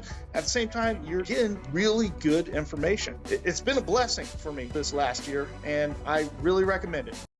Because you're in town, are you like Googling the shit? Like, yeah. Hardcore bodybuilding gym near me. Yes. You gotta put hardcore in there because usually it goes off like the Yelp reviews or whatever. It's like hardcore. Or just go with the worst. Go with the worst Yelp review. Yeah. Yeah, it's like dirty. I'll go there for sure. Anytime someone says dirty, disgusting gym, that sounds like my type of gym. Yeah. If it's too clean, then clearly people aren't getting after it. Now, any of the places that you've gone in the world that you liked the most? Or are you in and out so fast you really don't know? Yeah, there's not too much. Like for traveling, like WWE, you didn't even see anything. You'd fly in. You would usually, if you go in like across the seas, like internationally, you would fly in. You like nap for an hour or something. Then you go to the arena, and then you take a bus to get to like the next country, basically. So you really didn't have too much time to explore. You don't have a car there either. Whereas in the States, like you can just pretty much do whatever you want. So you're just looking at the landscape through a car window. Yeah. Or a bus window. Yeah, exactly. And it's horrible. It's usually at nighttime and stuff too. And the jet lag and all that, like I don't know. I can't give the international tours a fair shake like I can the US of A. You know what I mean? Did you find any way to deal with the jet lag? No, just copious amounts of coffee. Someone asked me like, "Hey, I'm having a baby. Do you have any advice on how to like keep my gains?" I'm like, "Yeah, man, just a pot of coffee, you know, pre-workout. Like, what are you gonna do? You know, you're not gonna sleep." How high have you titrated your coffee intake? 2 pots and then fat burner and pre-workout. That was my peak. I was during my behind the back deadlift, break my spine days. Right. Like, I have to lift this. All right. Well, peak also insinuates that it comes back down. So why'd you bring it back down? What brought it back down? Oh, just, getting older and wisdom and be like, this can't be good for me. I'll limit it to like 1 pot. Yeah. That's how the instant coffee came to be. I was like, if I'm making a pot of coffee, I'm drinking the whole thing. I'm not leaving coffee in the pot. So there's no cake ups. Yeah, exactly. So with the instant, it's just like now I can control 3 scoops, 4 scoops, 5 scoops. So with that, I started with 20, and it gave me a screaming headache, and it's like this might be a stroke. Yeah. So then I was like, okay, that was foolish. Then it was 12. And then it was 8, and 8 was the sweet spot for like a year or so. And then I was like, God, 8, why did I try to not do that? So then I went down to 4. And then now I'm back up. Now I'm up to 4 in the morning, 4 scoops in the morning, then pre-workout. And then at night I'll have 4 more scoops. Yeah. So now we're at a steady 8 scoops of instant scoops a day. Pre-workout. No crashing? No crashing because we're spread it out. When you start to feel the crash, it's just more coffee. Yeah, pretty much. So that's, what's funny is people say, "Oh, you're gonna burn your adrenals out or whatever." I don't believe that, dude. I've been doing this for like a decade now, if not longer. Yeah, and it kicks just the same every time. So with the pre-workout, God, I almost hate to ask this. So how many scoops are there? And what do you think the milligrams are of the caffeine with the pre-workout? Well, if it's just the caffeine, like, so when I was doing the tryout for WWE, so when I was doing the tryout for WWE, I was like, I got to be really careful about the type of pre-workout because some pre-workouts people will pop for like, there was at one point in WWE where everyone was popping for like Ostarine, and it's like, everyone's like, oh, I swear I didn't take it, but they were. So it must have been one of these companies' pre-workouts that everyone was taking. I don't know. I never trusted it though. But so for a brief stint there when I had this tryout coming on, but I still wanted to be energized up the wazoo. I was like, well, I'll go with the, like the Walgreens C4 because there's no way that that's going to be contaminated. Mm-hmm. So I did 5 scoops of that where it's like pure blue teeth and stuff. I mean, that's got to be over 1,000 milligrams for sure. Yeah. Yeah. So what's in yours that you make now? So the kicker, like the main driving stimulant now is the yohimbine though. It's not so much the caffeine. There's like 420 total milligrams of caffeine, but the yohimbine like is totally different stimulant per se. And I feel like I like that because I'll always drink caffeine. You know what I mean? I'll always have coffee. Yeah. It's just like part of my life. So you have coffee. When I wake the up, pre-workout in the coffee. Put the pre-workout in the coffee. I haven't tried that yet. I like to enjoy my pleasures. You know what I'm saying? This is your instant coffee. Yeah. Pleasures. Yeah, but it's a thick. Yeah, exactly. Yeah. I don't know. People laugh at the instant, but I can make that a premium cup of instant. I'll serve people this instant. Like, oh my God, it's like the best cup of coffee I've ever had. You know what I mean? I think the problem is when people they have the 1 teaspoon of instant, their giant glass of water. It's like, you got to put 8 scoops in there. And that's a hell of a cup of coffee. Yeah. And every time people have that 8 scooper, they're like, wow, that's a really good cup of coffee.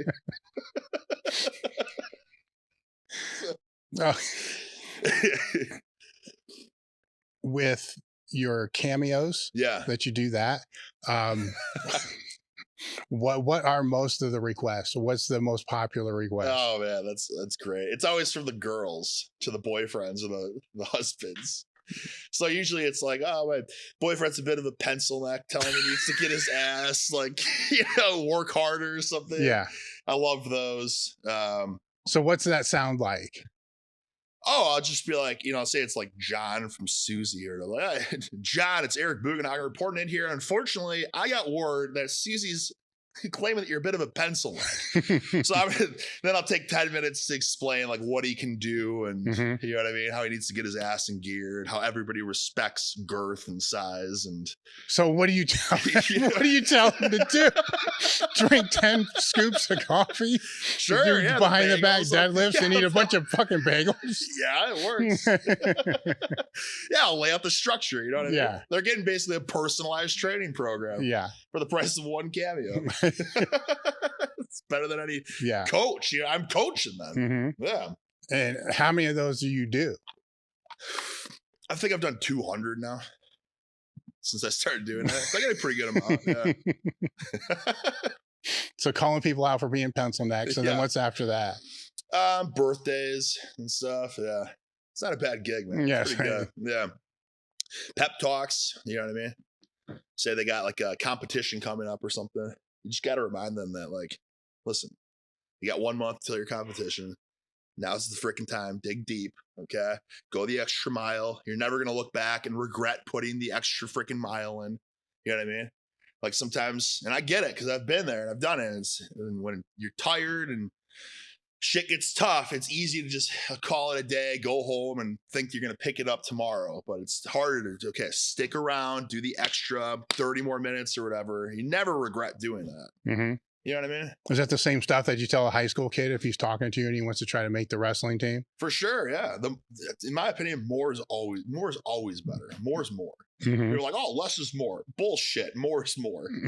You know what I mean? Like, oh, if you lift less, you'll actually get bigger. It's like, that's such bullshit, in my opinion. If you the guy that's spending 4 hours in the gym is 100% getting more stacked than the guy that's spending 45 minutes in the gym. I don't give a fuck. If everything else is, the parameters are the same, 100% the guy spending 4 hours in the gym.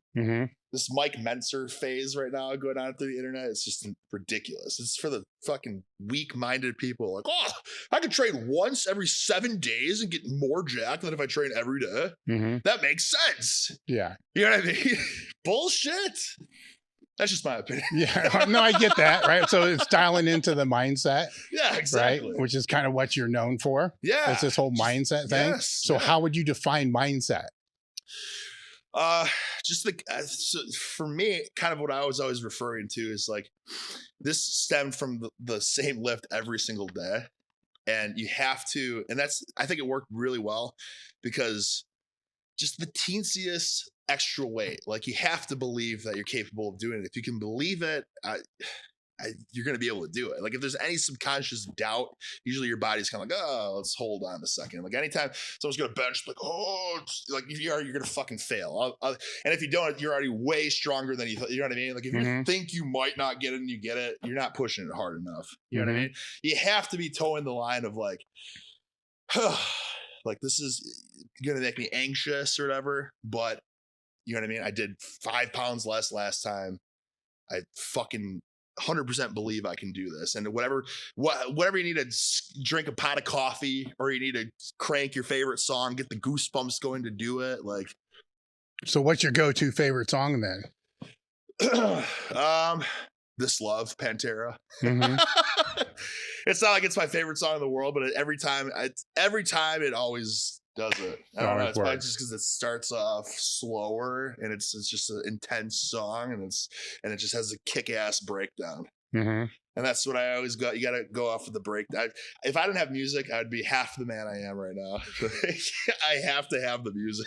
All right. So let's say you don't have the music and you don't have the coffee. Where are you going to find the mindset? Oh, well then my body, listen, we're incredible species. We can evolve with our circumstances. But right now I don't need to worry about that. I have coffee and I have music. I would probably have someone yell at me. Like I need a cameo. Yeah. Hire yourself. Record your own cameo. I have thought about that.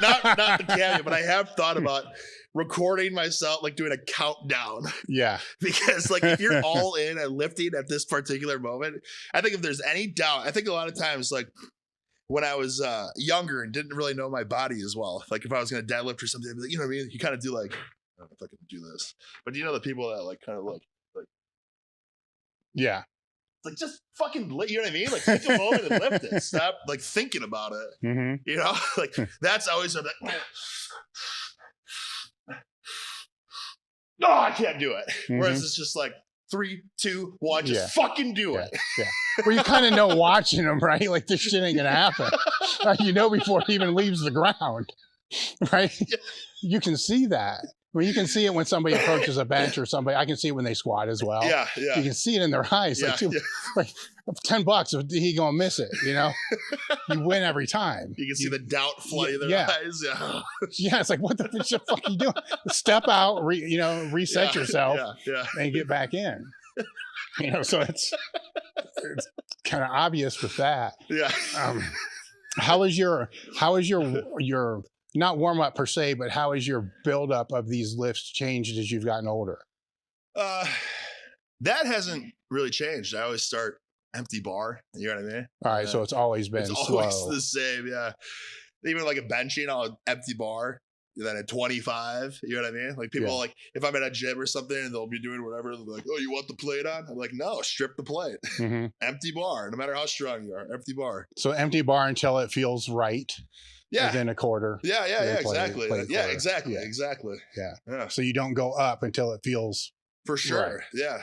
And you've always done that. Yeah. All right.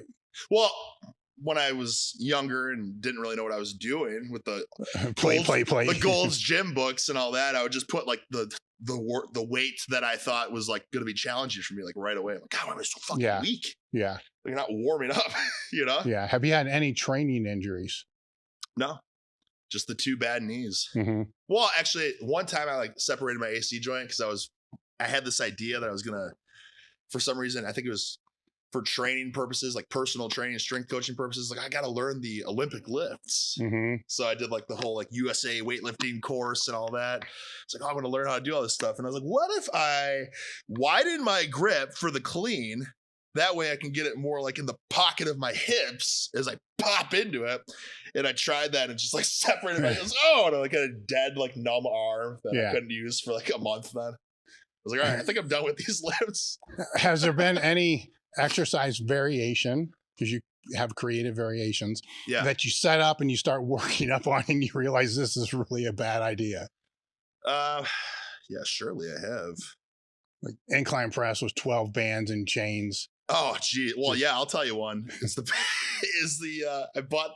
I've never used a bench shirt, but something that they had, you know, they had like the slingshot, but then like the Titan, that brand. Yeah, came like out with like the Ram Jam or whatever the fuck it's called. So I was like, I'm gonna buy the super one, like the heaviest duty one. So it's like, what the fuck? So like, okay, I kind of got the idea. It's like you can't even go down. Like, what the hell? I would just put more weight on here. So it's like you can't even go all the way down because it's so strong. And keep in mind, I'm doing this in my garage by myself. And then you get to like 4 plates. You're like, oh shit, that was easy. So I think it got to like almost like 700 pounds. Which is way more than I can bench. Yeah. And I feel like my wrists are going to snap. I'm like, okay. I'm like, oh, yeah. And then it's like, holy shit. But I can't lock my elbows out. You know what I mean? Because it's so much. Yeah. And then it like almost killed me. So I was like, okay. So what happened? I mean, did you make it back to the J-cups? No. Or was it to your chest? No, I got, you know what I did was I had to move my whole body and kind of do this. And I got one side in.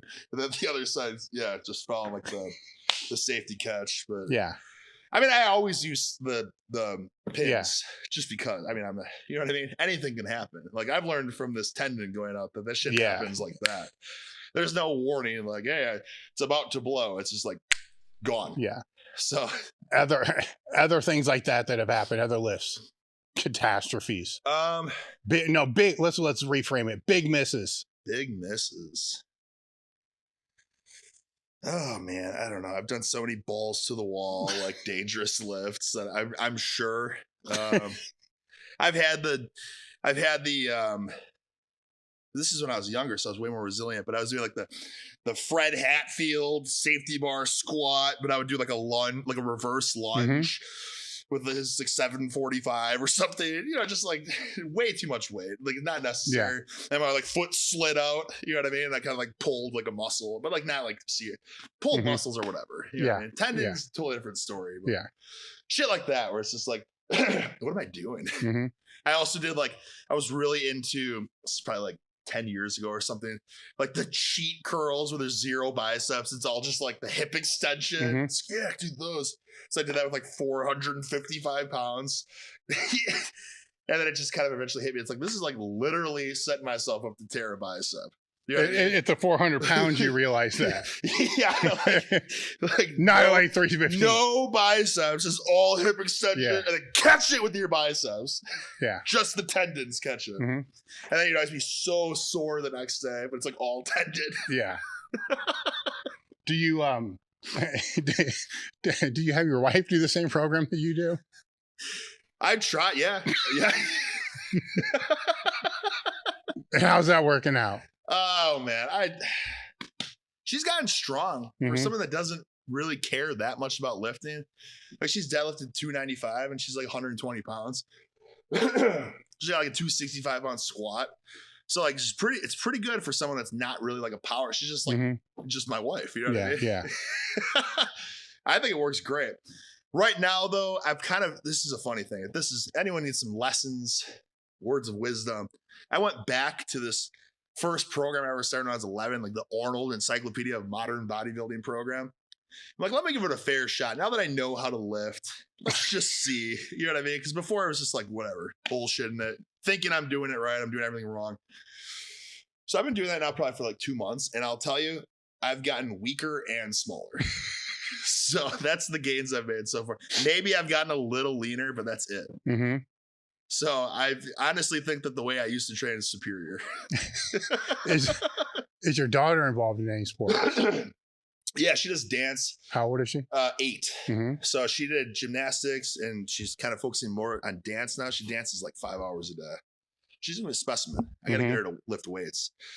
I heard this theory that people that lift from a young age have like a higher ceiling capability of being like jacked and stacked. Yeah. Do you have her diversify in any other sports? She just wants to dance right now. She has, I don't know, she's like just sickened by the thought of doing any like soccer or anything like that. It's just dance.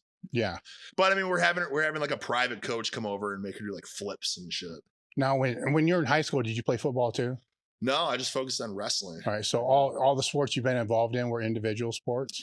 Well, I did baseball up until high school. Yeah. And then I thought I liked baseball, but once I started wrestling and realized that like I don't have to rely on anyone else, and if I lose, I can just feel all the shame myself. I don't have to feel bad about making other people. You know what I mean? Like, and if I win, it's all me. It's not these guys. Do you think you missed out on anything by not being a part of any team? No, not necessarily. I don't think so. If anything, I just kind of wish I would have played football because there's so much more glory and stuff in it. Yeah. And I was always so jealous of the meal tickets and the well, I didn't. Yeah, I can see that when you're in college, right? You're eating bread and beans. Yeah, and everyone's like, "Oh, it's football game day." The stadium's sold out, and the whole town's going wild. And then for the wrestling duel, I mean, it was like, a 10th full capacity of the little warehouse that we wrestled in. No one's there, and it's like, hey, you got this free Adidas blank, or like this. Yeah, I wear this because it's like one of the only things we got. That's what you Football got. team got like shoes and jackets and all this sick shit, and we got this crew neck. Yeah. What degree did you graduate with? So here's the funny thing. I wanted to be a gym teacher. Yeah. Which typical just meathead buffoon, like, yeah, I'll just be a gym teacher when I get older. I have no idea what I want to do with my life. And then at the school, you had to go to kinesiology, like the study of movement. And I'm like, what the fuck is this? I just want to be a gym teacher. So I'm taking all these advanced like science courses. I'm getting D's and stuff. I'm doing horrible. Yeah. I have to drop out of the program if I want to keep like or what is it? I was basically on academic probation. Yeah. So I had to get my grades up. So I did like history and stuff. And I was like, damn, history is awesome. Because there's no right or wrong. You just write my thesis is that Henry VIII or whatever. And then I ended up becoming the student athlete of the month and stuff. So I graduated with a useless history degree. Yeah. So how much you use that often? History degree? Honestly, I don't even remember what I majored in. It's like European history or something. That's my strength or my minor. I don't even know what my minor is. I went to school for wrestling. No, I get that. I get that. Right. Usually if you finish with something. So you finish. I got the history degree. Yeah. So you finished with what was the easiest thing for you to finish with. Yeah. But I did pretty good at it. Yeah. I think I graduated like a 3.2 or 3.3 GPA, considering I was at like a 2.4. Yeah. Until I had to switch to history. So I really bumped my numbers up. Hey, go back in an education degree and you can teach history. I could, yeah. Yeah, I can see that, right? And junior high school teacher. Why not, right? Yeah. Get some more buckets for my heads in. Yelling cameos at all the kids. Oh, God bless the teachers, man. I couldn't do that. How was it learning how to deal with fans? Who are we talking? Wrestling fans. Oh, man. Wrestling fans, because they're gonna love or hate you. Yeah. Well, in the real life, in reality, they always act like they love you, but on the internet, they always hate you. Yeah. So I don't know how to read them. I like more of like my YouTube fans. And stuff. They're always cool, real people that I can relate with. The wrestling fans are kind of like, you know what I mean? They might be kind of weirdos, or I don't know what they really think of me. They're just trying to get me to sign their action figures so they can sell them on eBay. You know what I mean? But I will say that usually all the wrestling fans I met are pretty cool, especially like the kids and stuff like that. I liked really meeting those people because they're so excited and you're a superhero in their eyes. Is that what most of the demographic is?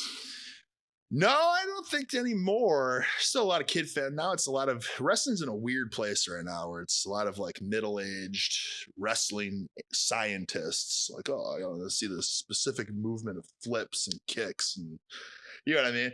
Whereas I got into it thinking it was going to be big personalities and jacked and stacked dudes just that are cool. Crash into each other. Yeah, exactly. Yeah. Shoulder tackle, right? Were you disappointed that you couldn't cut your forehead? No, I was happy about that. That was a positive change. Yeah. I think people still do it, but you just got to be more methodical about it. Plus, blood's not really, I mean, all these networks, everything's so PG now. You know what I mean? Which I'm cool with. Yeah. Now, what about your YouTube fans? Oh, they're awesome. We're all like-minded individuals. You know what I mean? They want to get just bulbous and jacked. So it's like when I meet them, it's cool usually. You know what I mean? They're either, avid lifters or aspiring to get thick, So it's just like-minded people. It plays into what you want. So yeah, exactly. It all falls back to the coffee, bagels, and beans. Yeah, exactly. They'll all respect that. Yeah. Now, where do you want to try to push this hack deadlift, reverse deadlift? It's a hack squat. That's what I call it. Barbell hack squat. Only there's you do like 880, right? Yeah. There's no squat involved in the way that I would do it. It was like all like rounded backed, stiff legged, hacked. Yeah. Well, yeah. I mean, is there a goal out there that you have? At this point, I mean, so I just recently did 800 when I was like done with WWE. I'm like, well, fuck it. Let me get back to my roots. So I was training and it's like just killing my knees and stuff. And I got to 800 and it's like, I probably could get to 900. I just don't know if it's worth it. Yeah. People don't really care and it's going to destroy my spine. Yeah. Because the only way you can really do it is like with a rounded, because if you didn't have a rounded back position, you know what I'm saying? Like, shit. Man, great audio. You hear the clanking of the chair. Like if I had a straight back, I'm pulling it right into my hamstring. Yeah. And you can't lock it up. So you have to have like a rounded back. You know what I'm saying? You have 900 pounds in this position. Now with the power pull on, that might be the Yeah, I get it. 700 with 200 with the power pull. That might be the perfect balance. I know it makes sense now. Now I get it. I kind of understood before, but now I get the real motivation. I see where this is going. Have you been able to integrate in full squat yet? Yeah. Oh yeah. Yeah. So what's funny about it is I typically thank you very much. Yeah. I like squatting as deep as possible, like hamstrings to calves. Mm-hmm. But as I was doing my rehab for my right knee, and like it's my first day back in the ring, just move around and try to get comfortable in the ring again. I like threw a kick at nothing, at like a shadow, and I like slightly like tweaked my meniscus. Mm-hmm. So now, of course, my left knee, it's like, I don't know if you've ever had like a partial tear in your meniscus or whatever, but some days it just feels like funky. Mm-hmm. It's like, it feels really weird to lock my knee up. But the physical therapist is like, it's fine. Most people have a little tear there. It's not a big deal. I'm like, all right, well. So anytime I would do like ass to grass squatting, it would like flare this knee up. So now I'm just trying to squat to like parallel. Yeah. Which is kind of not, it's like harder for me almost, because before I used to just sink into it. Out of it. Yeah, exactly. Yeah. Because that stretch reflex. But yeah, so that's where I'm at with the squatting. It's coming back. That's still by far the most difficult thing for me is squatting, mainly because of the mental, the mindset. How long has it been since that?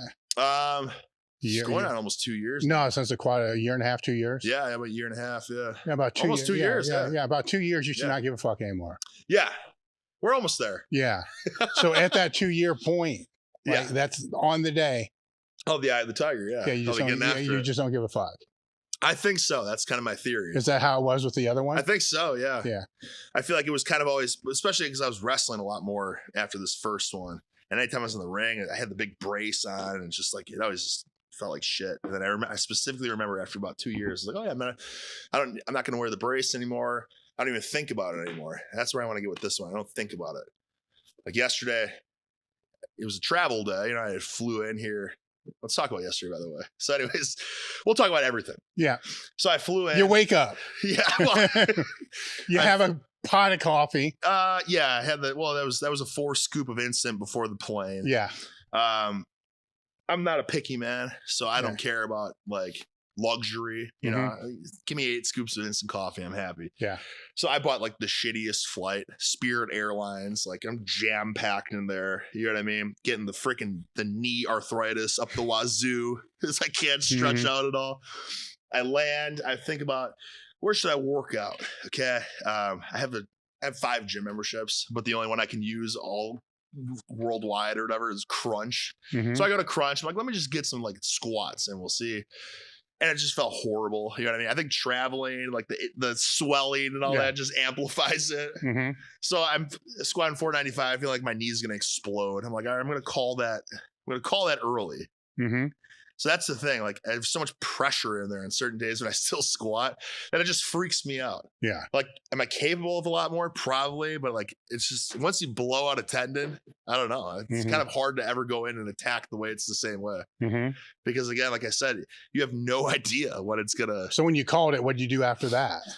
That gym just was like, as full to the brim as possible. So I had to do what nobody does, and that's like glute hammers, back extensions. I was like, maybe hit some leg extensions, just get my knees warm. Well, of course, that sucker's been taking the entire time I'm there.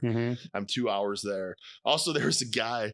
So when I'm squatting, I know it's probably not a good habit, but I like to look in the mirror. Right? I like to see that I'm getting the same depth every time. It's probably a bad habit. Like if you're a power lifter, you probably don't have a mirror to look at. Can you request a mirror for power lifting? No. Yeah. Probably don't want one either, but yeah. Because you have someone in the audience holding a phone so you can see your depth. So I had this guy who was standing in front of me the whole time. So eventually I had to ask him, I said, you know what I mean? I'm kind of agitated. I'm like, dude, can you move a little bit? Just so I can see the mirror. Goes, oh yeah. Sorry about that. This guy was standing in the same spot for over 2 hours. Because I was in the gym for over 2 hours. He was standing in the same spot for 2 hours. The gym's a strange place. He's not doing anything? He would kind of like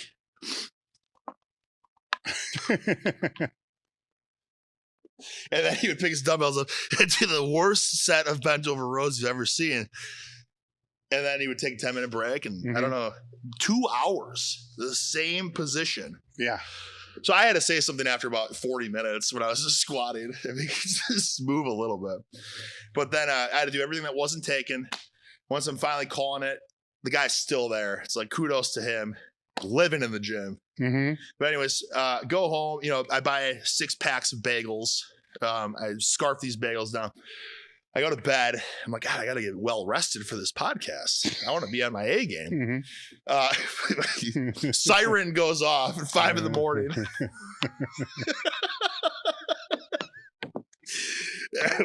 You know, I'm like, God damn it. Like, what the hell is this? You know what I mean? I look at it. It's like a tornado is in your area. Seek shelter. The lowest, whatever, ground level you can be at. Of course, I'm at the top level of the hotel. So I'm thinking to myself, I'm like, what happens if this tornado, because apparently there was a tornado. Yeah. Dave said that it destroyed cars. It was literally here. Yeah. So I'm laying in bed. I'm like, God, I really just want to get well rested. But there's literally a tornado like right next door. So I hear the winds howling and stuff. I swear I can almost feel the suction of the tornado. It's giving me anxiety at this point. I'm thinking, what should I do? Should I get like, could I grab this mattress? Does it rip the window out? Does it try pulling you out? Like, could you hold on to the mattress? The mattress has got to be pretty heavy. That maybe you could hold on to it. So like, I could probably grip the mattress hard enough that it wouldn't pull me because I just want to sleep. But then I'm thinking, okay, what if the ceiling could collapse on me though? You know what I'm saying? Like, so I don't know. I don't think I'm strong enough to get the ceiling off of me. So, you know, I have the extreme fight or flight kicking in right now. Like it's 5 in the morning, the adrenaline's rushing. I'm gonna keep looking out the window, seeing if I can spot like a tornado. Eventually I decide the sleep is more worth it. I'm gonna try to go back to bed. If it's your day to die, you're gonna die. It's so funny. Better to die in your sleep. This is a meathead mentality. I need my rest. Yeah. It's the tornado right next to me, but I need my rest. Did you fall back asleep? No, the fucking front desk called me. They said, please, like, report to the lobby where it's the safest. I was like, God, this has to be a sign. So I had to go down to the lobby and just, try to keep my eyes closed so I can be well rested. And then it's funny because they're like, okay, it's safe. I think the tornado's gone or whatever. And then I'm like annoyed because it didn't destroy anything. You know what I'm saying? Damn it, I could have slept. It's one of those things though where it's like, I should just be grateful that it didn't wipe me out. Yeah. So then what did you do? I went back to bed, and then I woke up, and then I was driving here, and then this also shows you how much of just a dumbass I am. The road's blocked off to get here, so I asked the tornado. Yeah, so I asked the construction worker, I'm like, hey, is there any way to like get down this road? And he's like, where do you want to go? And I'm like, well, I don't know. I mean, like, I show him the map that's just like down the road, and so he's like, looking, he's like, oh, you want to go to London? I'm like, yeah. Well, of course, I'm like, I just want to go down the road. He's like, well, no shit.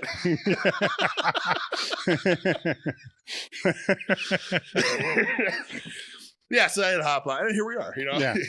I filled this doozy up with the hotel coffee, and I'm ready to roll. Yeah.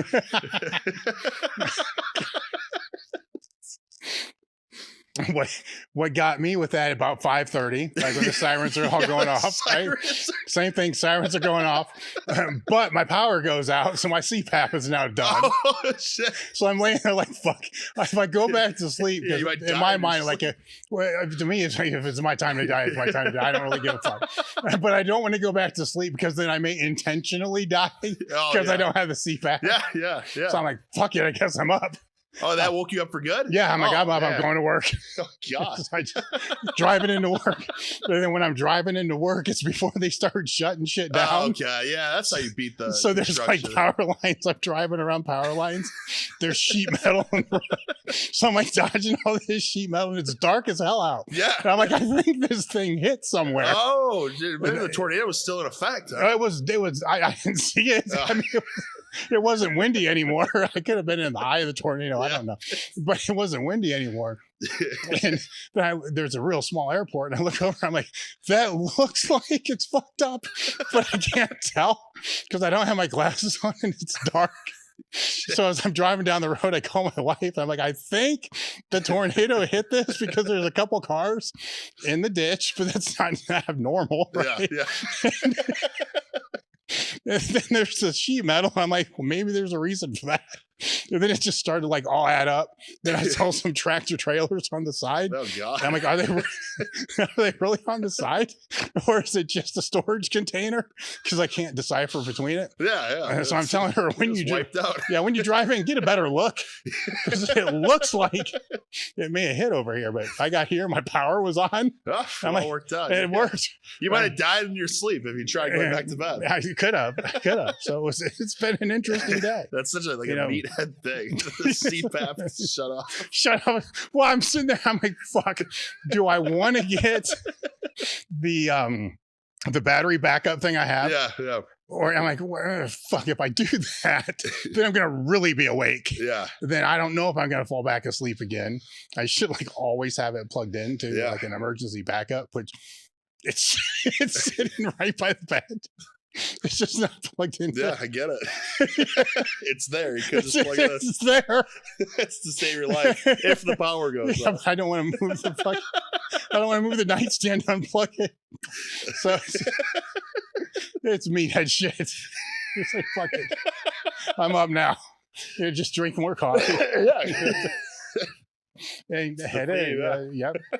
Take a fat burner. I'll be fine. Oh yeah, you feel better than ever. Were there God. were there any actually you're in town for the classic, right? Yeah. So are you doing anything with that, or are you just walking around being annoyed by people? Yeah, well, I'm gonna be at like the Psycho Pharma booth from 12 to 2 on Friday and Saturday. Mm-hmm. Yeah, that's it. I'll probably just get some gems. Joey is coming here tomorrow to train. I mean, I don't know if you approved of that. Yeah. I'll probably tag along with him. Oh, that would be. He asked if I wanted to. I was like, hell yeah. Yeah, no, that'd be I don't great. know how it works. Yeah, no, that'd be cool. I didn't know that. Like, this is like how it all works here. You just come and work out like while you're doing a podcast. Well, I guess you could say this is kind of like my home gym, but instead of being half in my bedroom and half in a garage. Yeah. So when I assume you put it in the bedroom because it's hot as fuck. Yeah. When did your wife kick the shit out of the bedroom? Once the floor got destroyed. And then we had to pay an extreme amount of money for renovations. So that was, all right, it's time to go. So we had to move it all. And it's kind of heartbreaking because like the garage is too jam-packed. So I had to just literally just throw shit away. Like there's this really old, like classic hammer strength piece, which is like a combo machine, chest press, dip combo, which I never use. And I think that these machines are useless, but I'm kind of like a gym equipment hoarder. Like I want this shit. You know what I mean? Yeah. So I had to like just donate that basically. Like I just had a guy with a trailer come over. I'm like, do you want this? He's like, he doesn't even know what it is. Like, oh yeah, I guess. And steel. I'm like, yeah. He probably sold it for like $10. So how bad does the heat get in there? Well, I mean, Florida gets pretty freaking hot. Yeah, I know that. It's like probably like 110 if I'm realistically speaking. But it's that humidity just kills you. That's why I started training at a gym in the first place. I just can't do it anymore. You know, like it's great during winter. You know, So your mindset sucks. yeah. It's not what it used to be. That's for sure. So it's funny. I bought an air conditioning, like a portable air conditioning unit. It was so hot in there, and I turned it on. I was like, oh, it'll cool off any minute.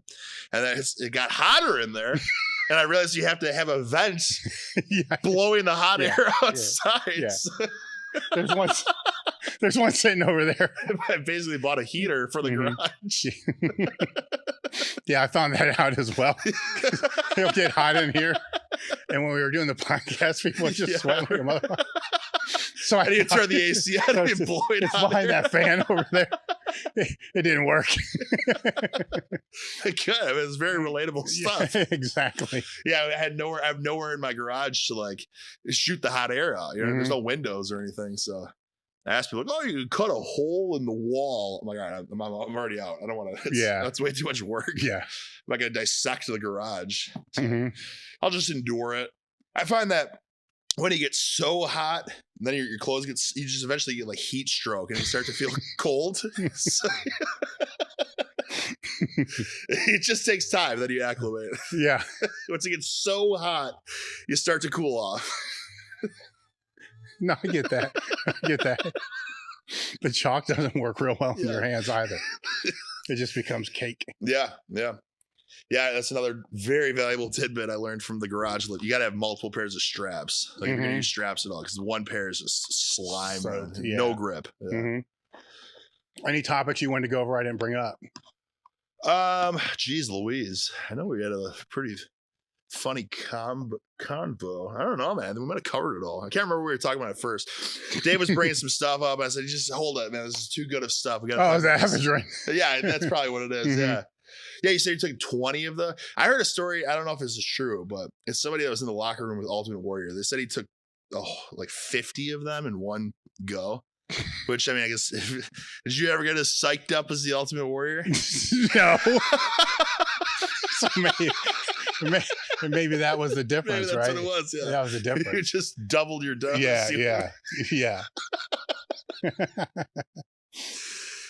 I mean, it didn't kill him back then, so I guess he titrated up properly, huh?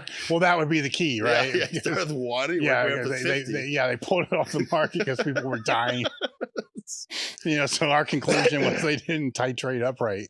Yeah. Well, they see the pros with the 10 or the 20 of them. Yeah, they want to jump right into it.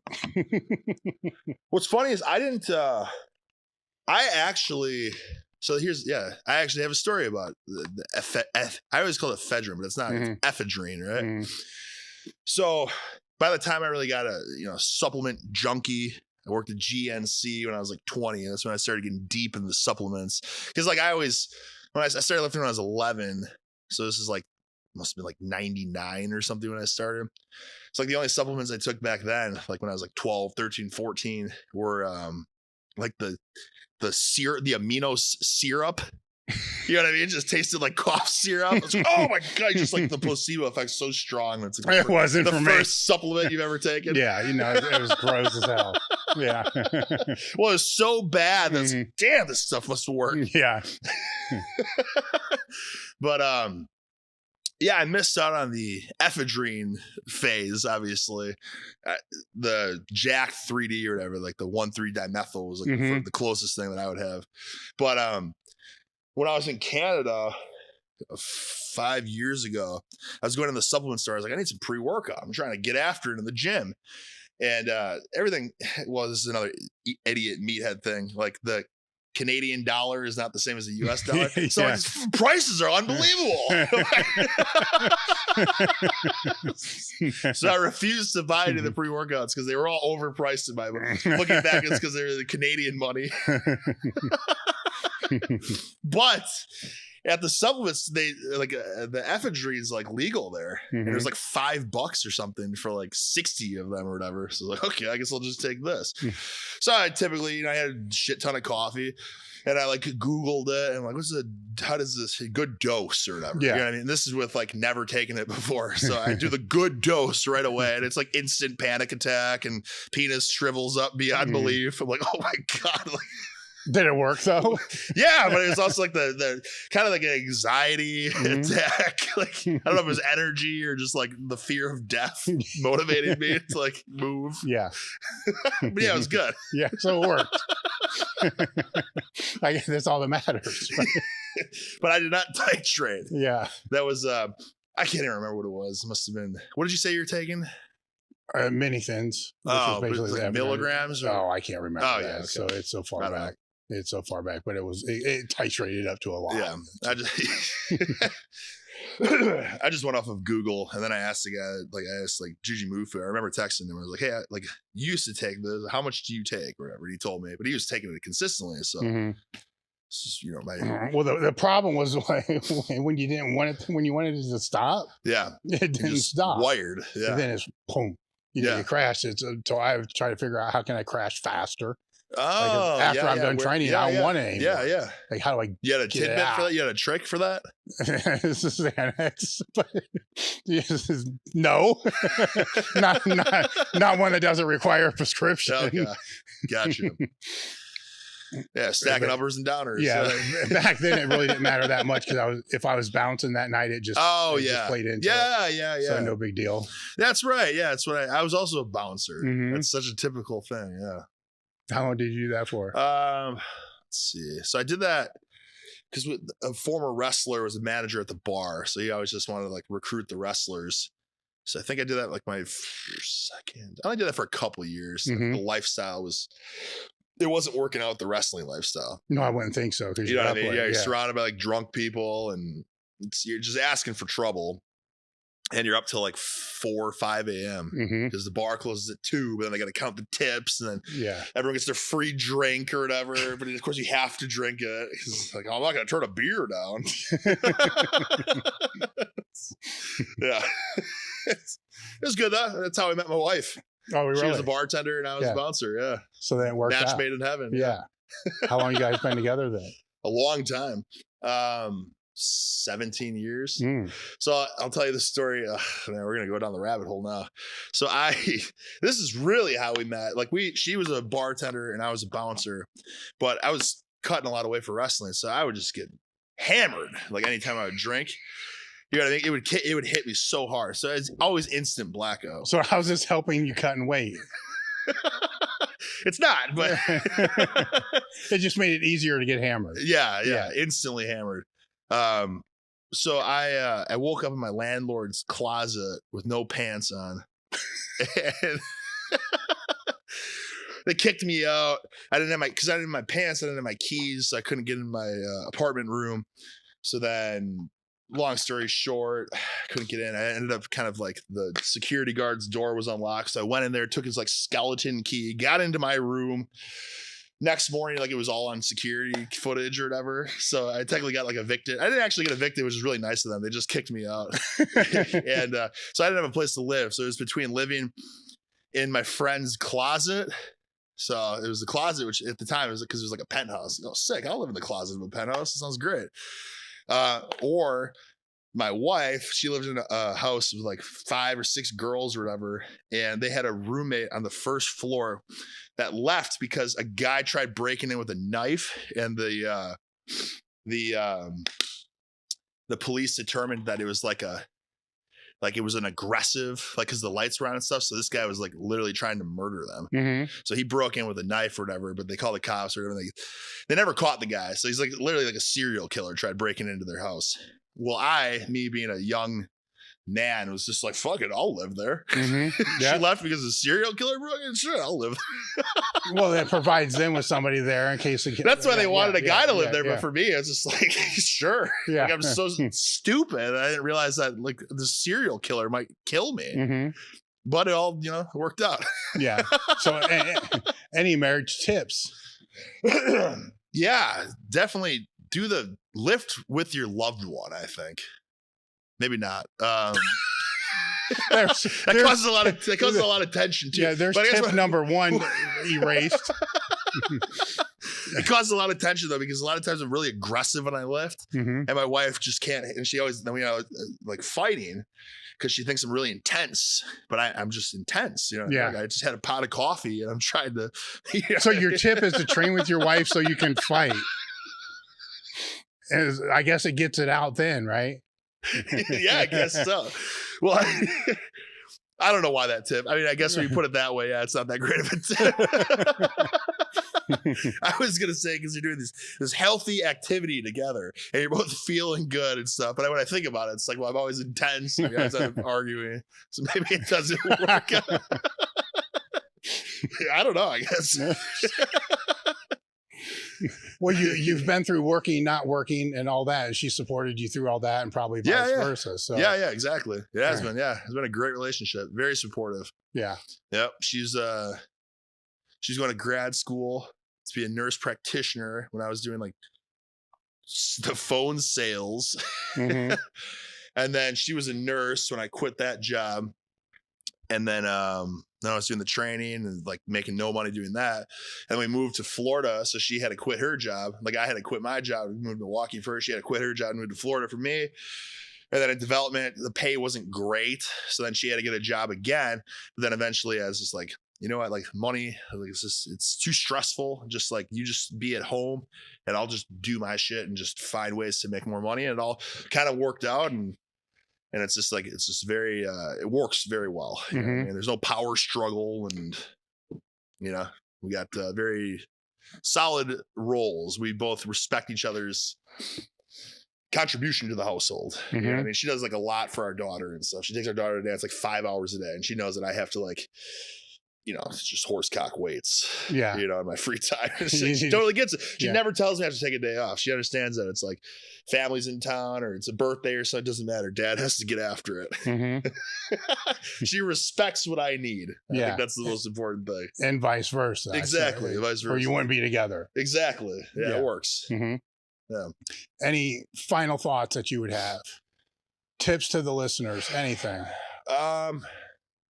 Yeah, I would honestly, if I have some grand tip, it's that I feel like people get so caught up in like, because we're talking about lifting here, we're talking about freaking, just horse and big weights. And I think at the end of the day, I think more important than programming and structures and optimization, that seems to be the big thing in the fitness industry today, is like optimization. And I think that's just, we're losing the plot.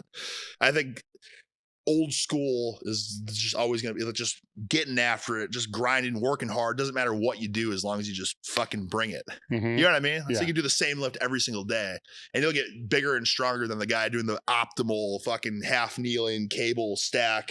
You know what I mean? Yeah. Squeeze and contract and all that. That's why it just gets my jimmies in such a bunch when I see all these videos of like the top 3 exercise proved by science. It's like, that's fucking bullshit, dude. Just fucking sack up and try to move more weight. Yeah. And it's hard, but find a way to get the freaking energy and the confidence to do it, and you'll get bigger and stronger. There's no finding the perfect movements and stuff like that.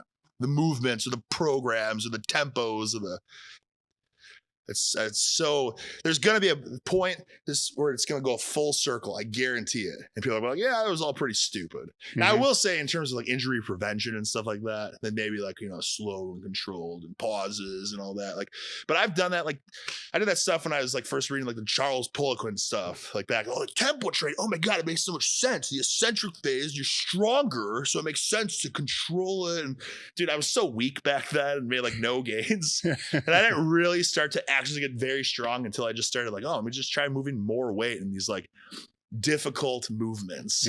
It's really as simple as that. Yeah. Being less OCD about the rep schemes and the tempos and the perfect exercise selection. So the hard work matters. Yeah, that's it. Yeah. But people, some people just don't know what that actually is. Yes. To truly push yourself. Well, that can become the tough one, right? Because their definition of hard work is the hardest they've ever worked. That's true. Yeah. So it's all perspective, really. Yeah. Yeah. Where's the best place people can find you? YouTube, I think. That's where you get the full scoop on what I am, I suppose. Yeah. Instagram and YouTube. Those are basically my two main platforms. Instagram is kind of like, I'm trying to work with the platform though. It's like shorter, I feel like is better on that platform. Whereas I did a video where it looks like I'm kind of like jerking this sack, and I think it got like 18 million views. Man, you just said jerking this sack, right? There's a clip right there.